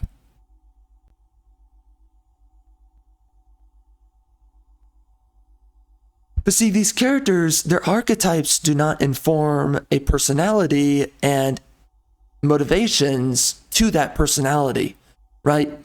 There needs to be something going on for each character off screen if you're going to take that character absolutely seriously, or if they're going to have a lot of impact on you through who they are. The thing with this game is that the archetypes inform the caricature. So a lot of these characters are one note. They're only as deep as the archetype that they are, right? What's Deathstroke? What's his archetype in this game? Basically, he's Deadshot. Let's just face it. He's a lot like him.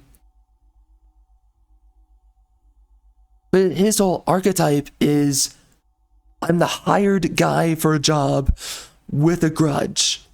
That's who Deathstroke is. And he speaks only as deep as that.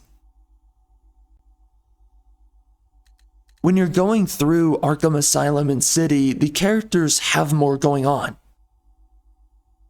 Poison Ivy is trying to manipulate interviewers into basically giving themselves into her through her, pheromones and all that. She's flirting with them. And this ultimately brings about the death of the interviewers that she's speaking to. The characters have a background. They have a story that came before the story that we're currently experiencing. Victor Zsasz talks about his upbringing and about some of his grudges, and they also talk a little bit. And he has a psychology too when he's speaking. He has a chip on his shoulder. He's a little bit crazy, definitely psychotic. He's ruthless. He's very cold. He doesn't see any problem with, cutting people up. He's got all these layers to how he thinks. There's a whole personality, persona behind the archetype. And the problem is that, right, real individuals have multiple layers to who they are. There's a shade of, let's say, good, bad in one person. There's a shade of savagery, but also pleasantry in one person. There's shades of hot and warm, but also cold and standoffish in one person. And based upon a personality, there's going to be differing levels and gradients in the extremities of how someone carries themselves or how they speak.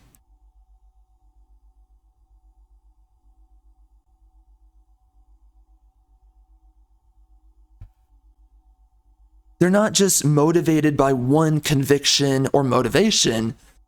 They're pushed and pulled by multiple motivations and convictions, their personality, their current goals, how much they care about a certain character over another character. There's all of these things wrestling within their psyche. In this game, you don't see that, really. There's not a whole lot going on with each character. Each character is only as deep as meeting them on the internet. And that's why I'm saying this is Redditor writing. It's very weird. It's not the kind of Redditor writing we're getting nowadays. But this is as if somebody that only their most intimate relationships are through Reddit. Simon Stagg archetype is crummy, weaselly, professional guy. You would think of him as more like a banker or like a lawyer kind of character, and he happens to be a scientist instead.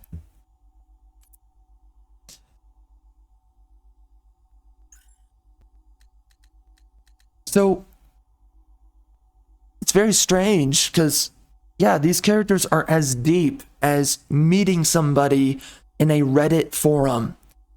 And these characters are as deep as someone wants to show to you as a first impressions, right? Making yourself more of a caricature than an individual. And you're seeing people in the world through who they want to show themselves to you as they are. No. Seriously, think about like high schoolers. Think about high schoolers. And how sometimes when you're having an ego crisis as a high schooler, you possess simplicity within an archetype. And you're like, oh, you know, I want to be the hot girl. So I'm going to start acting like the hot girl.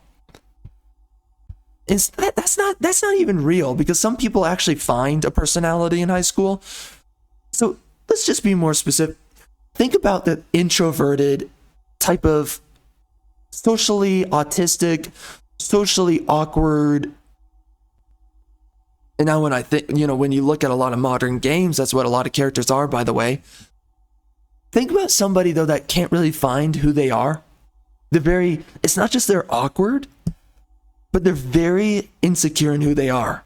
And of course, you can think of high schoolers for this, but think of autistic, internet roaming high schoolers.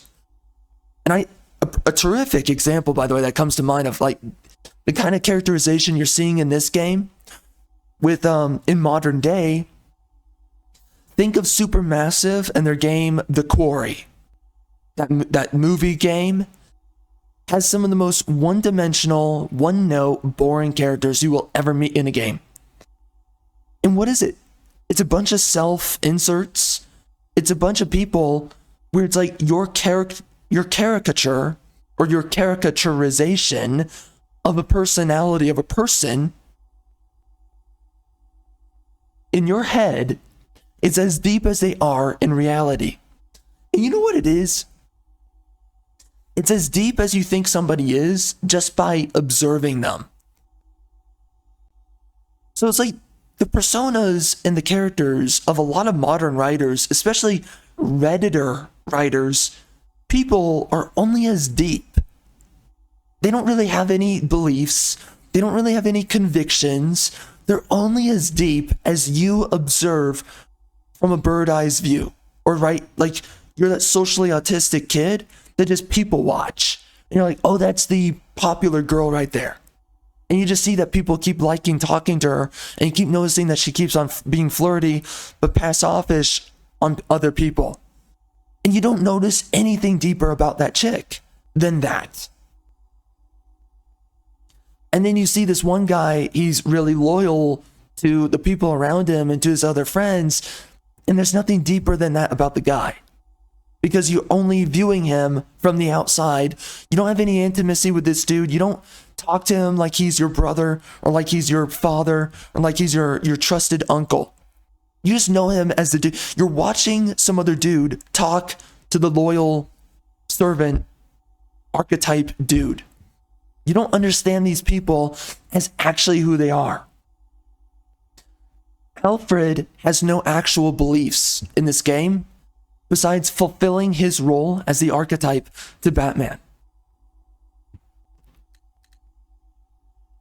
Batman's just basically, I mean, his archetype's stoic man that's on a mission. Let's just be honest. Henry's a stereotypical old guy, let's just be honest, that doesn't understand technology. That's pretty much all they made him as. Right, Harley Quinn is the airhead who is an obsessive girlfriend. But again, just imagine that socially autistic, and it makes sense if you played or saw the characters from the game, The Quarry. Just imagine that. This is written by somebody that sees people only as deep as they see them on the surface for who they are. You don't understand that person on their bad days, on their good days. You don't understand who that person is behind the curtain. And again, it's caricatures. So it's not only that you're seeing the person as the curtain, as they are, but you're oversimplifying who they are because you don't even know who real people are.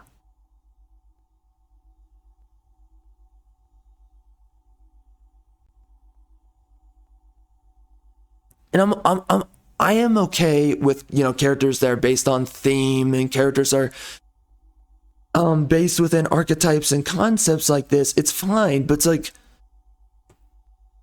these kinds of characters and this kind of storytelling looks very different from a couple of years ago compared to now. Okay, from older storytellers, this is a modernist storyteller, absolutely, that wrote for this game. I don't know what changed from Arkham Asylum and City, but you can tell that these people are not very in-depth characters. I mean, why is he making that face? That looks like autistic, liberal, Redditor face. Like that guy that you can go to this guy to fill you in on the most recent political events of today. He autistically reads articles. Again, these characters are very shallow. Just imagine simple people in real life that you may have met at university or high school. That's who these characters are. Nightwing is basically, I mean, this isn't the way that he was written, but you can just tell how the writers and the developers, how they look at Nightwing is hot dude on the football team. That's how they view him. That's basically who he is. You know? It's really no deeper than that. So it's so weird noticing this. And by the way, the archetype of Penguin is basically scummy money grubber. That's literally it. That's literally it. That's his character. We don't see a whole lot of Two-Face. You know, the characters had personality in the previous game. They had relationships. They had these psychological processings where it's like, oh gosh, you know, this person XYZ, or again, I know there's some people that, okay, as if that okay, I'm just gonna say what's on my mind, okay? Because there's, I know some people are blind to this kind of thing. Why the frick am I talking like this anyways? Love of God. Let's just make the point I want to make here, bruh. What the frick?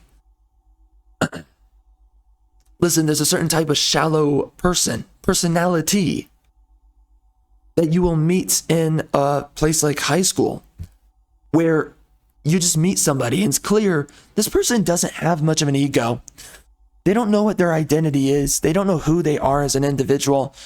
So instead of resembling themselves as the cognitive individual that they either are or can be, they're just very one note and simplistic. That person that you're speaking to, they have this idea in their head of who other people expect them to be,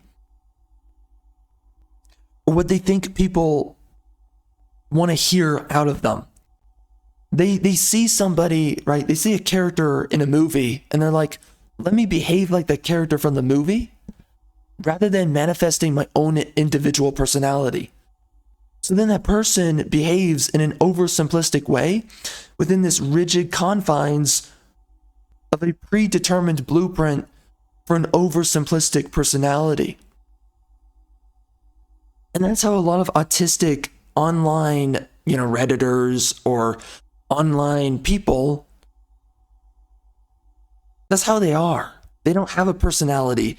They don't have 1 second they're full of rage and then the next second they can flip it on a dime and be normal.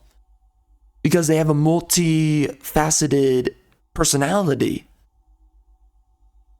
This story really comes across as somebody with a very simplistic view of themselves, of the world, of their friends, of personalities, of people in general. Someone that looks at the world like a bunch of Reddit personas made and wrote for this game.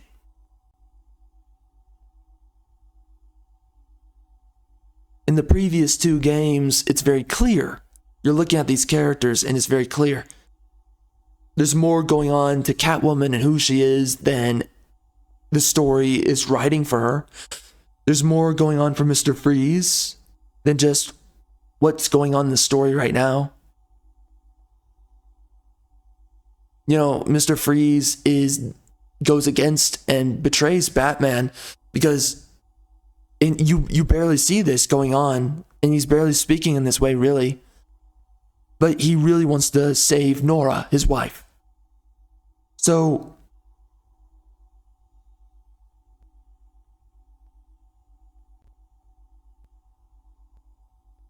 okay, I'm between two thoughts right now. I'll just say what's on my mind.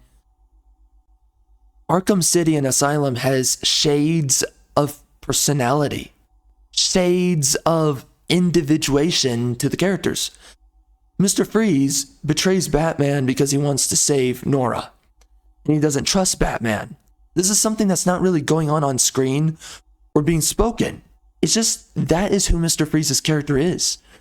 He has his own concerns going on off screen as Batman is doing his job, trying to work with Mr. Freeze, right? Every character has their motives outside of, in their own back hardware psychology, outside of what's going on in the story right now. These characters are deeper than what is being told to us. They're thinking for themselves outside of the cutscenes and outside of dialogue tags. The writers understood, even though the stories were very basic. I mean, I'm going to be honest, these games are absolutely products of their times. Because I can imagine, and I think I said this with Arkham City, but just imagine kind of like a crime TV show. The plot is about as thin as your typical crime television show, right? So you can kind of tell what was affecting the writers in their minds during that time of making that game. You can tell that the writer for this game, you can tell that they are a product of the times. You can tell that they look at people as deep as Redditor personas and as high school shallow personas. Again, it's like watching a high school movie, right? And you've got all these really basic characters, and that's just what you think people are. You watch a couple of movies that makes these really generic characters, out of people, and then you think that that's how deep real people are. So in this game, the depth of the characters is really lacking. For that reason, you can tell that it really seems like someone that barely met real life people made these characters. Right? She's like book smarts. Ooh, look at this book I'm reading. Let me journal in my diary kind of character. A lot of these characters in this game are people who haven't found themselves yet. They haven't defined themselves. They don't understand who they are. They haven't met a lot of people. They haven't really become multiple people within their life. You've never been the guy that's filled with rage and says, screw the world. Let's say Two-Face. But you also haven't been the guy that also found himself down on his luck and you feel victimized. Jason Todd. You haven't been the guy that's also stoic. Screw what the world thinks. I'm out on a mission. I'm going to achieve the mission. Batman. You haven't been that guy that knows and believes that you're better than other people because of your intellect. Riddler. And you've never been the guy that's a steward to another person. A faithful servant or friend. Alfred. You've never been multiple personas that characterizes all these people. So you don't understand the shades of individuation that goes into who a person is. Because within any one person, you have shades of Jason Todd, shades of Two-Face, Scarecrow, Alfred, Nigma, okay? Joker. You know, kind of the class clown, kind of the guy who gives a crap what people think. I'm going to say silly things or whatever, okay? Or do my own thing, whatever Joker represents. See, the writers of the previous games understand there's multiple shades of individuation that goes into an individual. That's what a personality is. There's layers to a personality. All of these characters are just caricatures of a singular idea. They don't possess multiple aspects of each individual here within themselves, right? And I think that's what makes the characters, I think, mean that much less to you. And that's what makes them so forgettable, is that they don't have personality. You look at a story like The Odyssey, some of the characters are a little bit one note, just a little bit. But at the same time, many of the characters still have shades to who they are low key. Again, it's a little bit of a mixture of like low depth, but also somewhat depth to the characters. Because there's more going on for Odysseus than just going back home. Obviously, that's his main goal.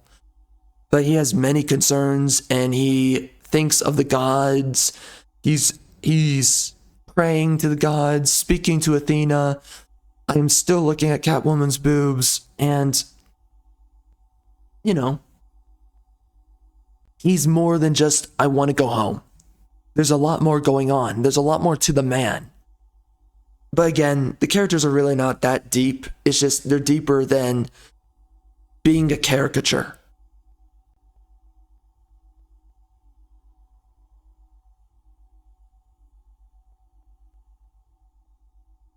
That is so strange, man. That is really what I think I've seen with this game. There's a lot of really good things that they do with this game, but you can sort of see the modernity seeping in with this game, with its story, with its characters. Thomas and Martha look different from the previous game. I hate how all the characters look different.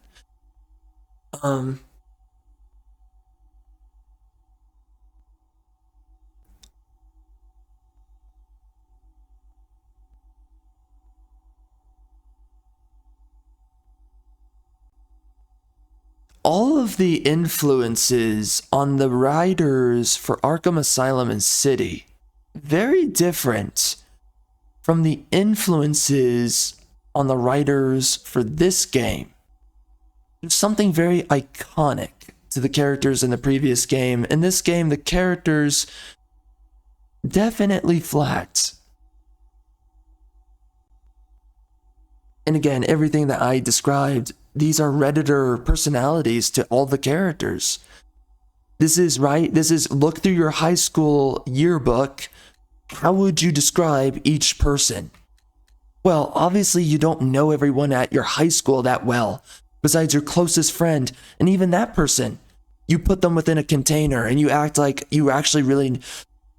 Again, just imagine someone really shallow and socially autistic in high school. Now imagine this as a high school yearbook and how that person will describe every single person in that yearbook. They're going to oversimplify all of the people. They lack discernment. Not only do they barely know who these people are, but they also lack discernment in who these people are. So even if you had a couple of conversations with Alfred, you barely understand who the guy is at home, right? You barely understand who he is, like as if he were your brother. You don't understand the man behind the superego, his role within society.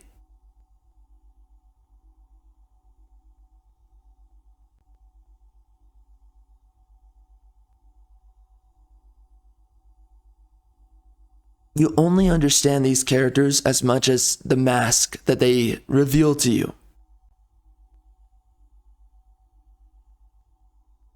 These are very guarded personalities within this game, and that's what I'm kind of getting at.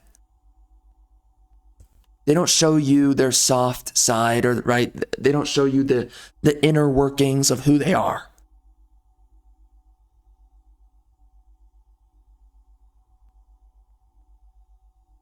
And that's ultimately the thing, you know, people are very different people around specific types of people.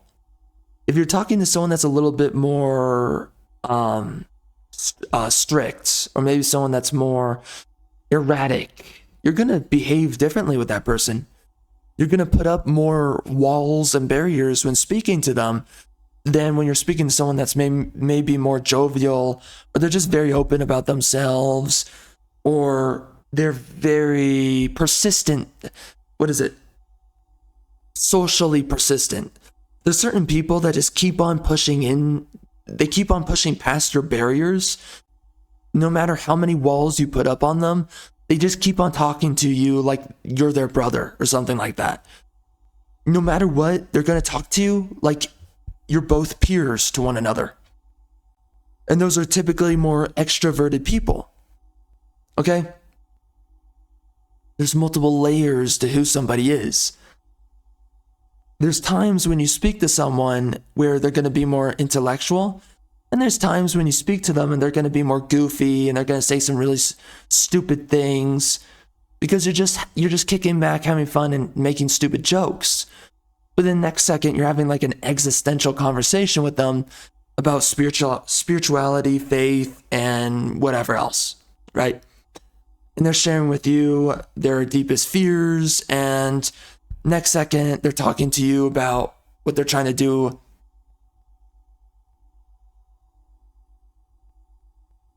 What's another way of putting this?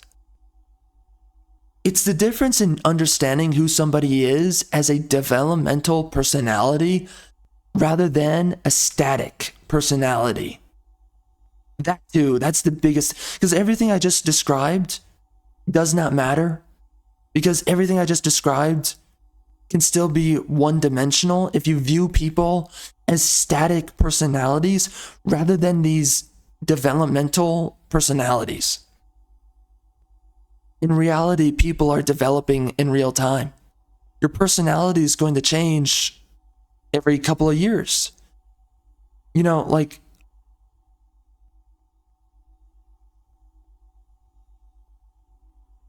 I can say this, that like within middle school, when I was in 5th grade, I would look back on myself when I was in 6th grade, I would look back on myself from 5th grade, and I'd be like, whoa, I'm really different. Then when I get into 7th grade, I'm looking back on 6th grade, and I'm like, whoa, I was really different. Then 8th grade, 9th grade, it just keeps developing, keeps on changing. And by the way, you want to be somebody that changes a lot. You don't want to just be simple and never change. You need to be ashamed with who you once were, or you need to look back and be like, I thought that way? Really? The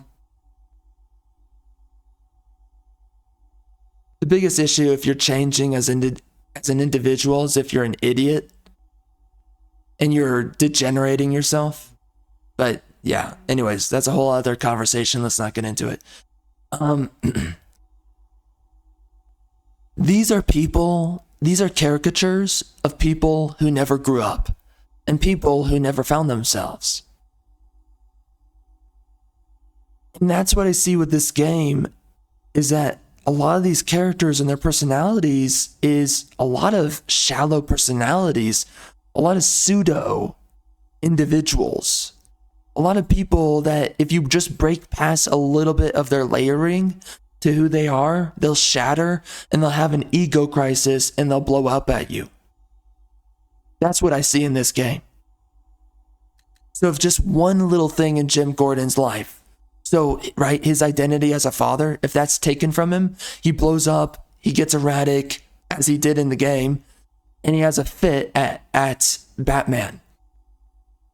Rather than having a multifaceted archetype or personality where it's like, okay, even if I lose my daughter, I'm still a man I'm dedicated to the city. I'm dedicated to my brothers on the force. Of course, we know that the force is egalitarian and it's super, okay, so there really is no concept of brotherhood on the force, which is a huge misstep with this game, but okay. In this game, there's not multiple aspects to who Jim Gordon is as a man and what his personality and his persona is as a man. There's no career man behind the father, and there's no duty of myself as a man to the city behind him being a father. He is willing to throw everything away because of his daughter. That is how simplistic, oversimplistic his character is. And I'm not trying to be too overcritical, but this is absolutely what I'm seeing. Everything that I'm describing here, if you take these characters and you give it to a lot of the storytellers that we've had in the past, outside of the Arkham series, but also Arkham Asylum and City, there would be more layers to who Jim is. There's more of a man past him having a daughter. Again, the world to Redditors is only as deep as one thing in their life, because these are very shallow people. Oh, my mother is a independent woman and she owns a hair salon, and that's my whole identity. You have people who literally make their whole identity around very simplistic things in life because they never actualize themselves. There's no sense for who they are, and they've never achieved self-actualization. The past writers, you could tell, they've been multiple people throughout their life, and that's why they can write a character that is more than a one-note character.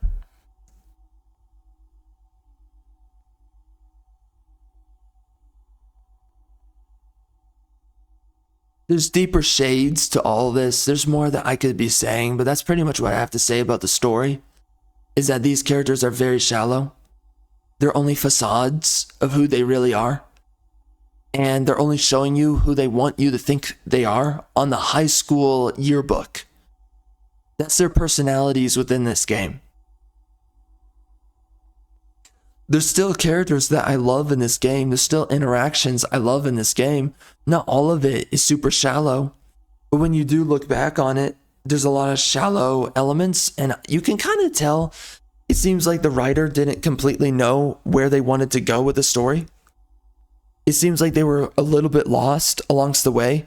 You know, the part where Jim is, the part where Scarecrow pushes Barbara in the wheelchair off the rooftop, and Jim shoots Batman in the symbol.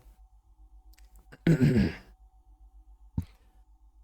can kind of tell that that was like a part of the game where the writers kind of wanted everything to end, but then they kind of dragged it out a little bit past that to further develop on Scarecrow and everything regarding that. It does seem like there's a good bit of bloat to the story. It's weird because there's ways that you could have written the same story with less bloat. It's very weird. And I get it, there's a lot of trade-offs here. There's a lot of good and bad mixed into all of this. Because we have more, in this game, we have more gameplay going on than in the previous two games. And I do like that. But the content and the character of specifically the writer for this game, you can tell is different than in the previous two games. A very different level of maturity. It seems like that kind of autistic kid, or let's just say socially awkward, they didn't really interact much with too many different types of people. In college, think of a college kid, a university student, who really studied like psychology or something. And then now they're using this game to utilize all the information they learned in university, finally. But everybody they met in university weren't very deep people.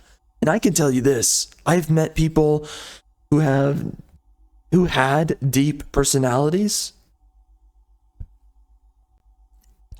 at uni.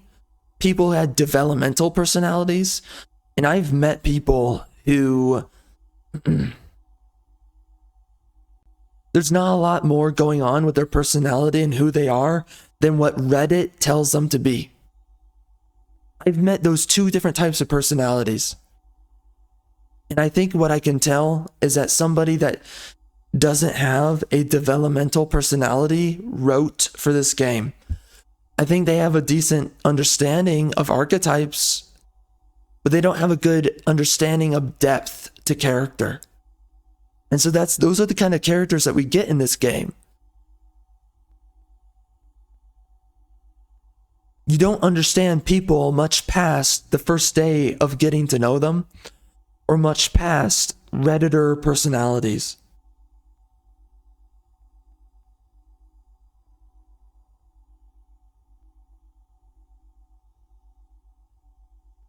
Very interesting. Because that is exactly what I see within this game compared to the previous two games in Arkham City and Asylum. When I finished those games, there was an entire personality matrix in my head for each character. Even Jim Gordon, even though he wasn't really that deep of a character in a game like Arkham Asylum.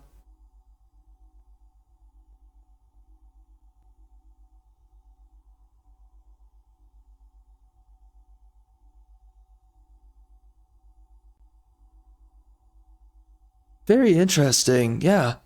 The depth to the characters was a lot more ever present in the previous two games. In this game, it's more about the ideas of the story. It's more about the themes. It's more about the philosophy and the concepts of the characters. That's what's deep here. Again, there are jump scares that are really well done here.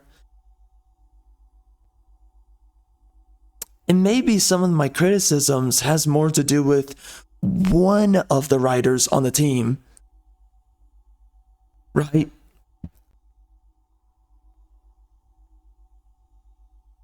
Because I think there's certain executions by certain writers on the team that I'm picking apart here. And that's why there's different levels and layers of everything that I'm seeing with this game. Very interesting, man. This game, we didn't get to see the credits, so I don't know how many writers are on this game. You know what? Let's look it up. Okay, I just looked it up, and this is making a little bit more sense. Yeah, there's some changes here. Before I share who the writers are, yeah, you can tell that there's a different style of writing here.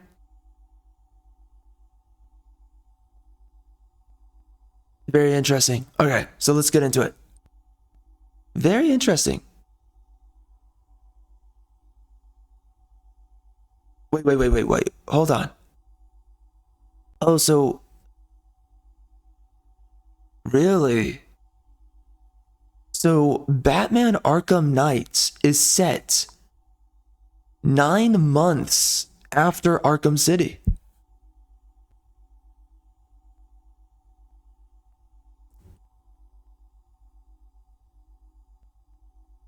Why do the characters look so different in this game? I don't get it. Okay, well, anyways, so Arkham City.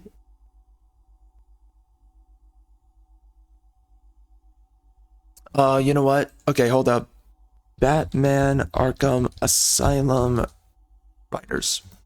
And by the way, one of my issues is that if you look at the credits for the game, you're going to have a very different list of writers than if you look it up on Google. Okay, so Arkham Asylum was written by... Interesting. So Arkham Asylum was written by Paul Dini. Okay? I guess only him? Maybe they only hired him. Because then when we look at Arkham City, it is Paul Dini, Paul Crocker, and Sefton Hill. And they wrote Arkham City. Okay, somebody's skirting. I'm hearing a car skirting. That's weird. Anyway. What the frick? Anyway. So it looks like they increased the writers, unless, again, Google's only sharing me so many of the writers. But so it's Paul Dini, Paul Crocker, and Sefton Hill. 3 writers for Arkham City, and there's a lot of things I really liked about Arkham City. I was really impressed with most of the characterizations. The story was very thin, but the characters were great. My gosh, someone's really skirting. What the frick? What are they doing? Okay, whatever. Here we go. These are the writers for Batman Arkham Knight. Why is this person skirting so much? What are they doing? I keep hearing skirting. Is it like, what, are we having a derby out here, bro? Okay, anyway. So funny I'm even bringing this up. Okay. Who are the writers for Batman Arkham Knight? This is why the writing feels so different. Written by Sefton Hill, Ian Ball, and Martin Lancaster.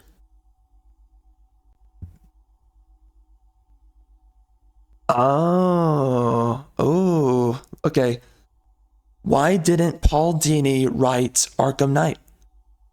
Paul Dini said that he... Okay, hold up. Paul Dini said that he thought he was going to be involved with whatever game they came up with, but he found I think that's a typo. Okay, yeah, that is a typo. Okay, so, but he found out about the game. What's with this typo? Okay, the sentence is a little bit messed up. But he found about... Okay. Oh my gosh, this typo's messing me up. But he found out about the game on the same day as we all did. Whoa. Well, hold on a minute.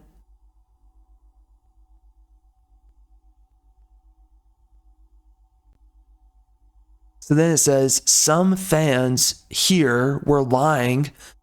This is on GameSpot.com. Some fans here were lying that he didn't do it because he recognized the quality of the game. And it says, he probably just wasn't asked to write Arkham Knight. Wow.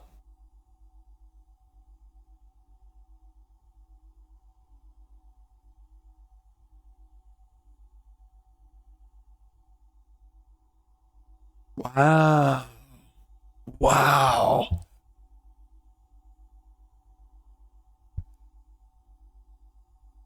Wow, dude. That is crazy. That is crazy. I didn't realize that. Yeah, because I can tell that it's a very different writer. Arkham Asylum and Arkham City. Dude, legendary writing. Legendary writing.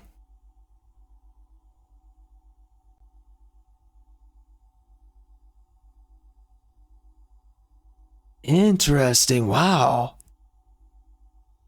Yeah. Okay. So I would have to say, oh shoot, I'm sorry. We're sitting on Jim Gordon. We should be looking at Catwoman. I apologize for that.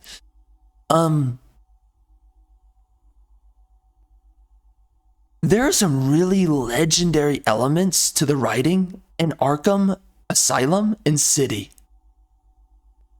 And there's a reason why people really remember Arkham Asylum and City so well.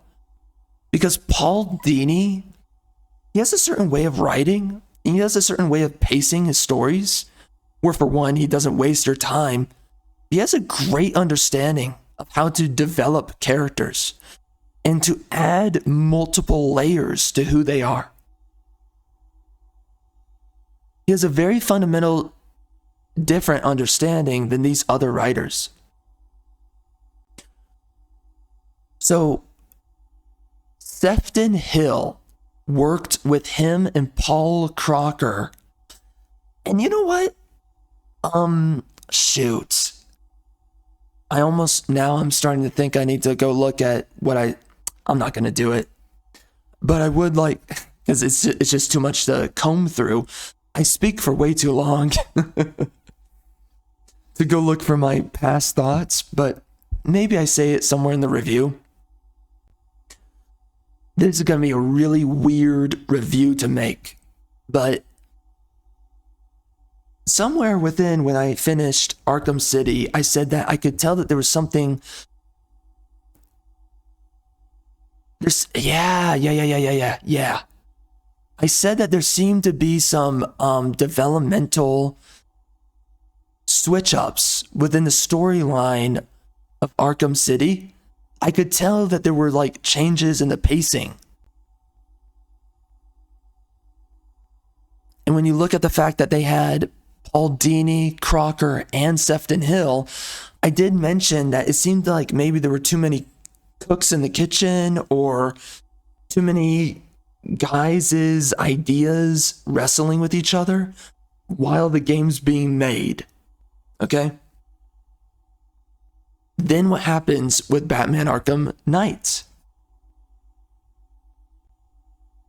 Remember, Sefton Hill is a new name on Arkham City.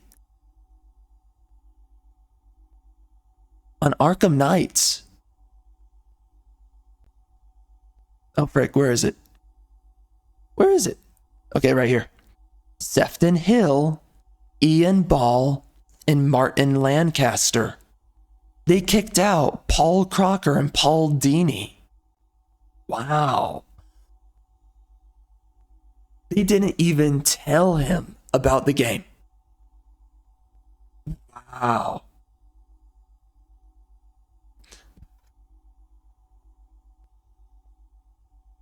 I wonder what Paul Dini thinks politically. I really do.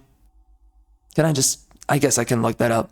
Wait, is DC Arkham based on Lovecraft? Is it?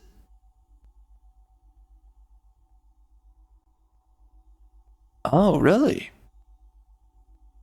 Arkham is a fictional city situated in Massachusetts, United States, an integral part of the Lovecraft country setting created by H.P. Lovecraft.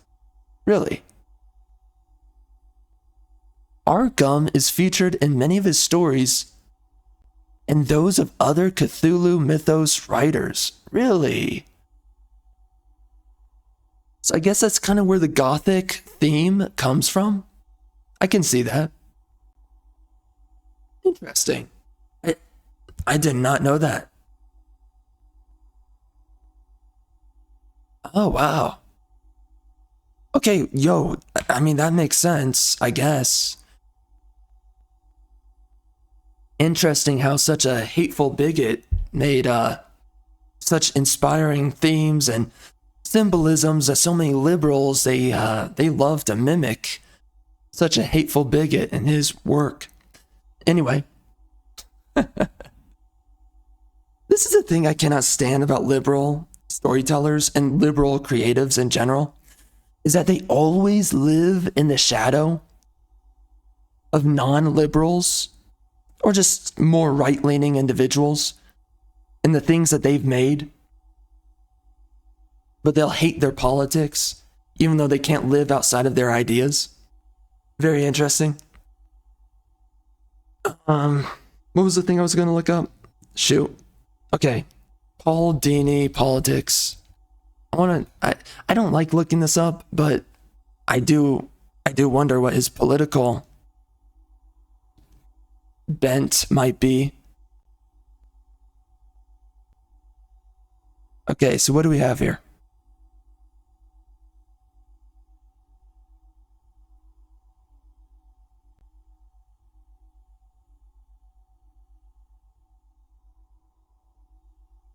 He was a magician, huh? And a voice over... Oh, no. Oh, his wife was a magician? What the heck?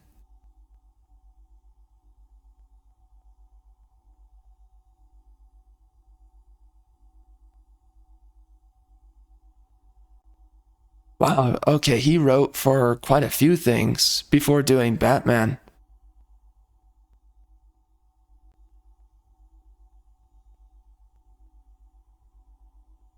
Hold on a minute. Oh, wow. He started losing weight. Okay, well, anyways, I can't really tell. Yeah, I don't know. Well, anyways, I have no idea what his bend is.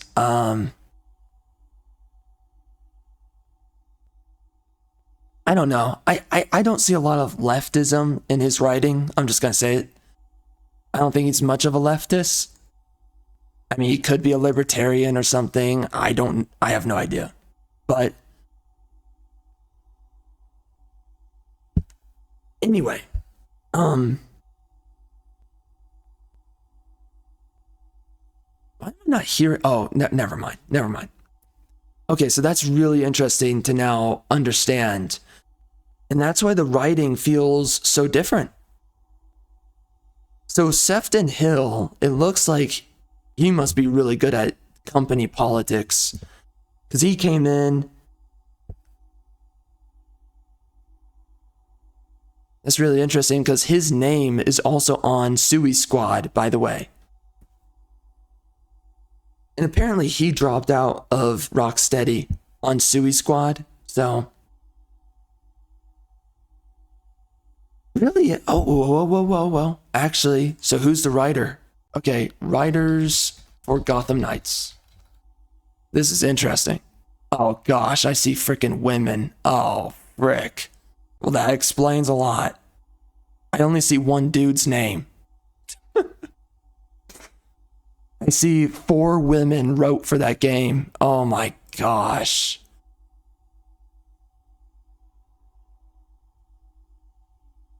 Wait, writers for Gotham Knights game. Yep. That explains a lot. Yep. And they look like massive liberals too. Frick. Well, that explains a lot. That is so unfortunate. And who wrote Suicide Squad Kill the Justice League?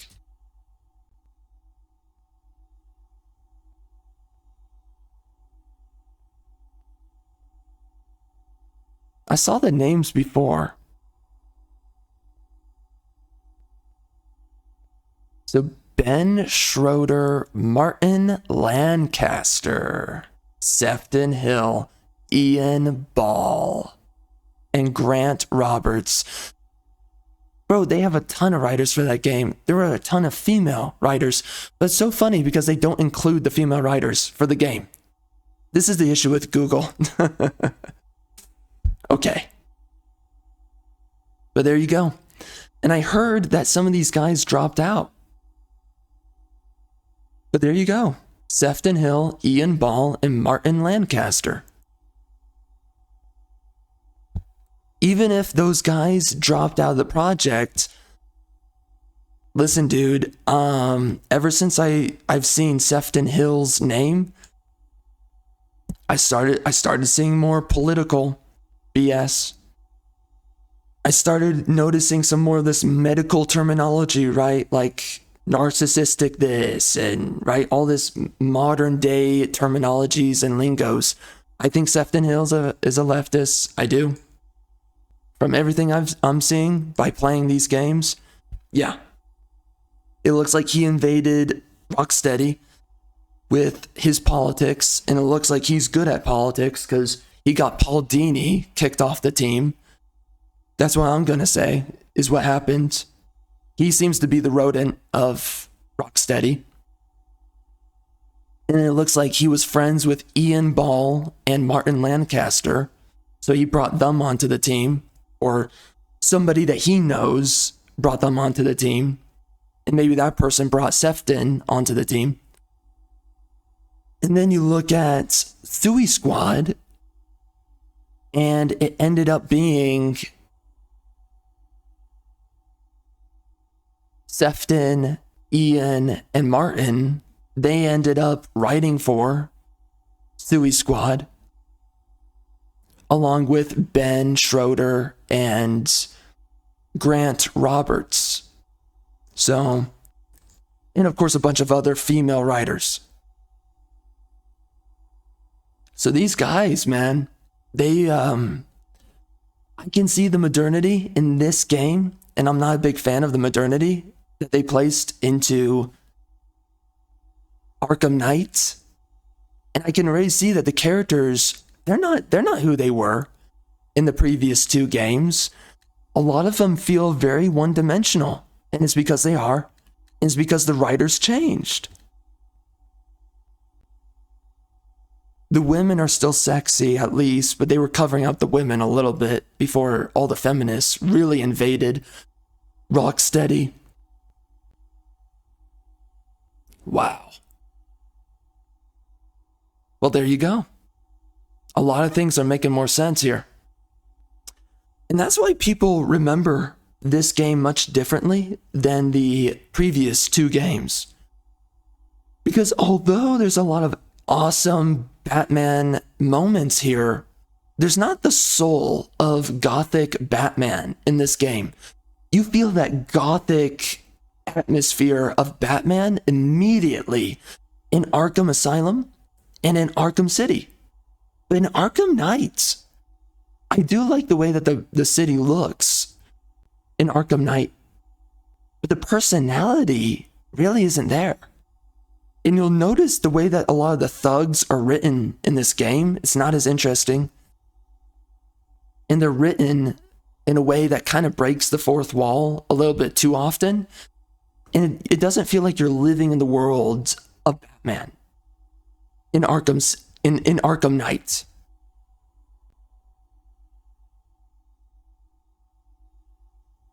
So the atmosphere and the nature of Batman in Arkham Knight is definitely off. And although this is a really great game in a lot of ways, you can tell that these guys, yeah, they diminished the quality of the product. Absolutely. And Paul Crocker and Paul Dini being removed off the team, that has to do with politics. It has to. Absolutely, because it was around the time of Batman Arkham Knight that you can see a little bit of politics being put into this game. But, it's 2015 politics. It's what feminism and leftism looked like back then, being brought into this game. But the invasion was starting, and then Gotham Knights, and then Suicide Squad. Right? And now we see just a full-on ESG-ification of Rocksteady. Let's be honest about this. Paul Dini built Rocksteady with his writing. Really unfortunate. Really unfortunate to see this.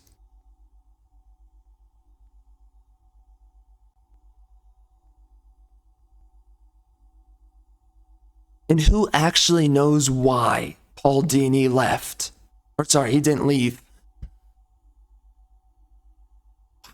That's crazy. Bro. Apparently Paul Dini thought he was going to get involved with future Batman projects. Wow. That is insane.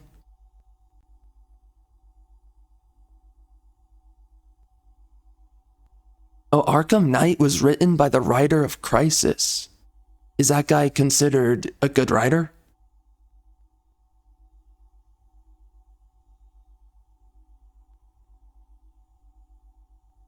Wow.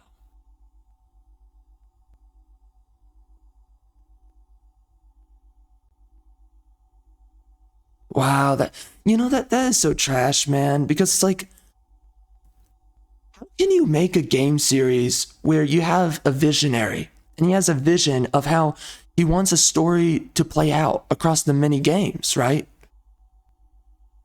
Paul Dini was a huge instrumental writer for Arkham Asylum and Arkham City.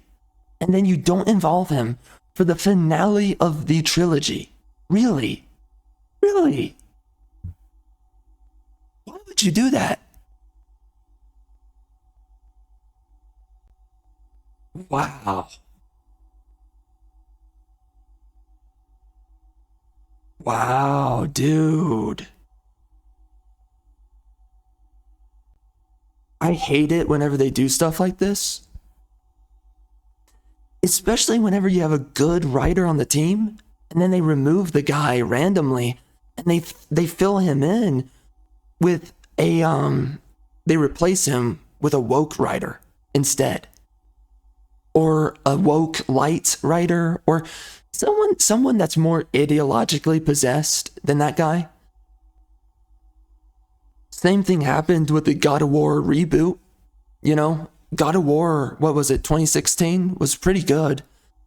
A lot better than Ragnarok, and Ragnarok was written by a freaking ideological leftist, and that Ragnarok sucked. It was nothing like 2016.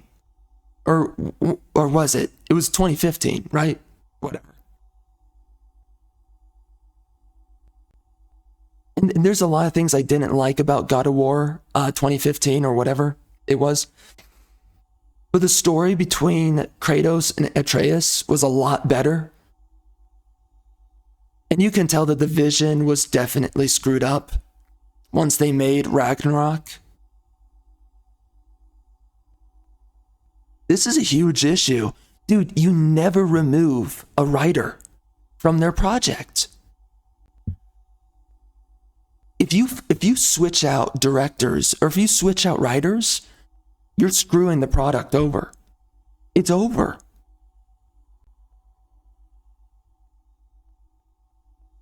Wow, man, that is so terrible. Wow.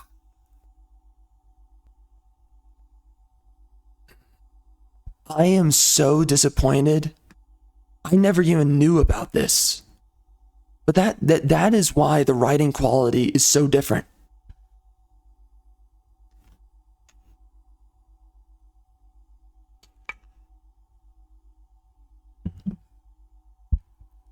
That is crazy, man. That's crazy. Well, that is unfortunate.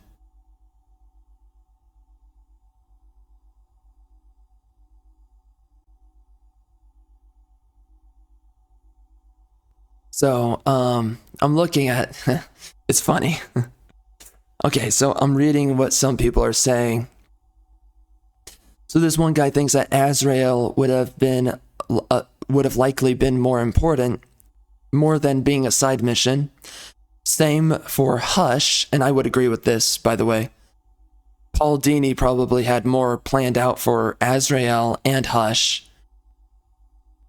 And then this one guy says that Deathstroke would have been a better boss fight. Maybe. I forget what the boss fight was with Deathstroke, but this other guy says, if Dini had written Arkham Knight, I likely would have liked it a lot more.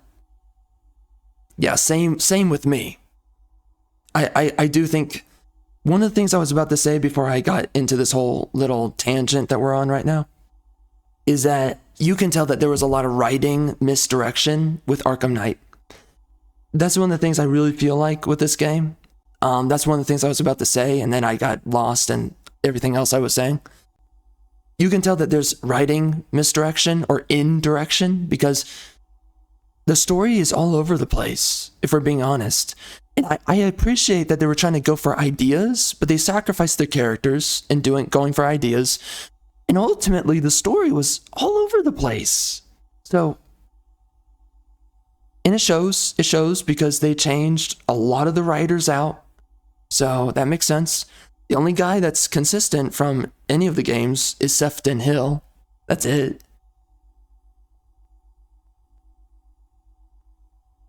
So if Dini had written Arkham Knight, would have liked it better. My problems with the game almost exclusively revolve around story choices. I would agree with that. I replay Knight less than the other games. I can understand why. As a result of being frustrated with the story whenever I play it. It is frustrating, I'll be honest. For me, it's low-key frustrating. I really love Arkham Asylum and City. And Paul Dini, dude, just better writer. Just better writer. I like the writing in the previous two games way better than this. I said that the two previous games have masterclass storytelling and it gets you to care about characters that don't matter. This game, there are characters I just don't care about. And they remain that way. You know, I don't care about so many of these random characters. And it's because for many of the reasons I brought up earlier, they're just Redditor personalities, and I don't like them. A lot of this makes a lot more sense now. What else does this guy say?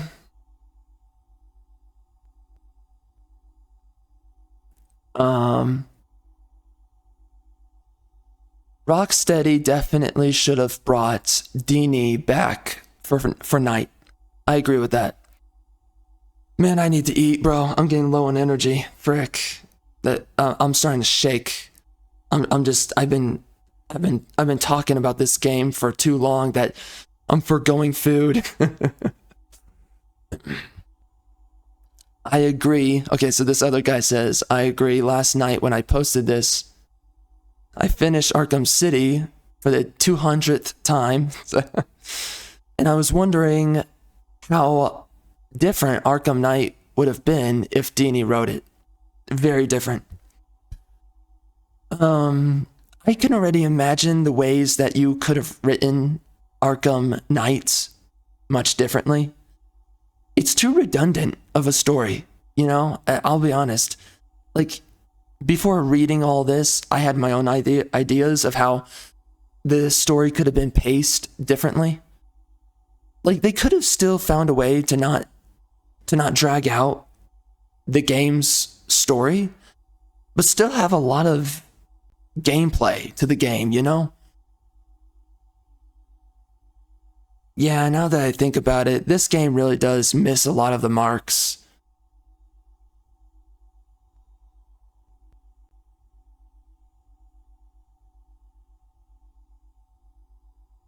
Okay, I feel like Arkham Knight,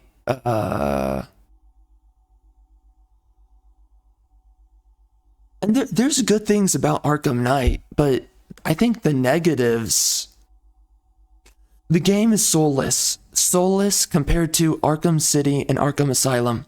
Arkham Asylum and Arkham City, it just has a certain personality to the characters that just isn't here in this game. I'm gonna be honest. It's very weird. Very strange. I think Scarecrow is a very foreboding villain. I do believe that. But everything else is...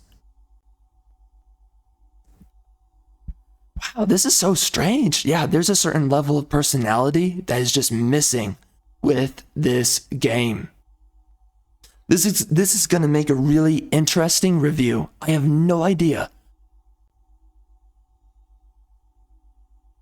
I am so mixed on this game. There's elements I love, but there's a lot I can criticize. Anyways, I'm going to continue reading what some people think, but yeah. Very interesting. For me, looking at this game. Very interesting. So, anyway. We will be back at a later time. Yeah, very, very, very, very odd. Very odd. But anyway, we will be back, and... Man, I am really surprised by all this. Seriously, dude, this is really strange. But anyway, we will be back at a later time. Maybe playing a little bit more of the game, but honestly, I don't know. I don't know how much I want to keep on playing. We've got other games we got to pick up. And I think we've seen everything that we really need to see here.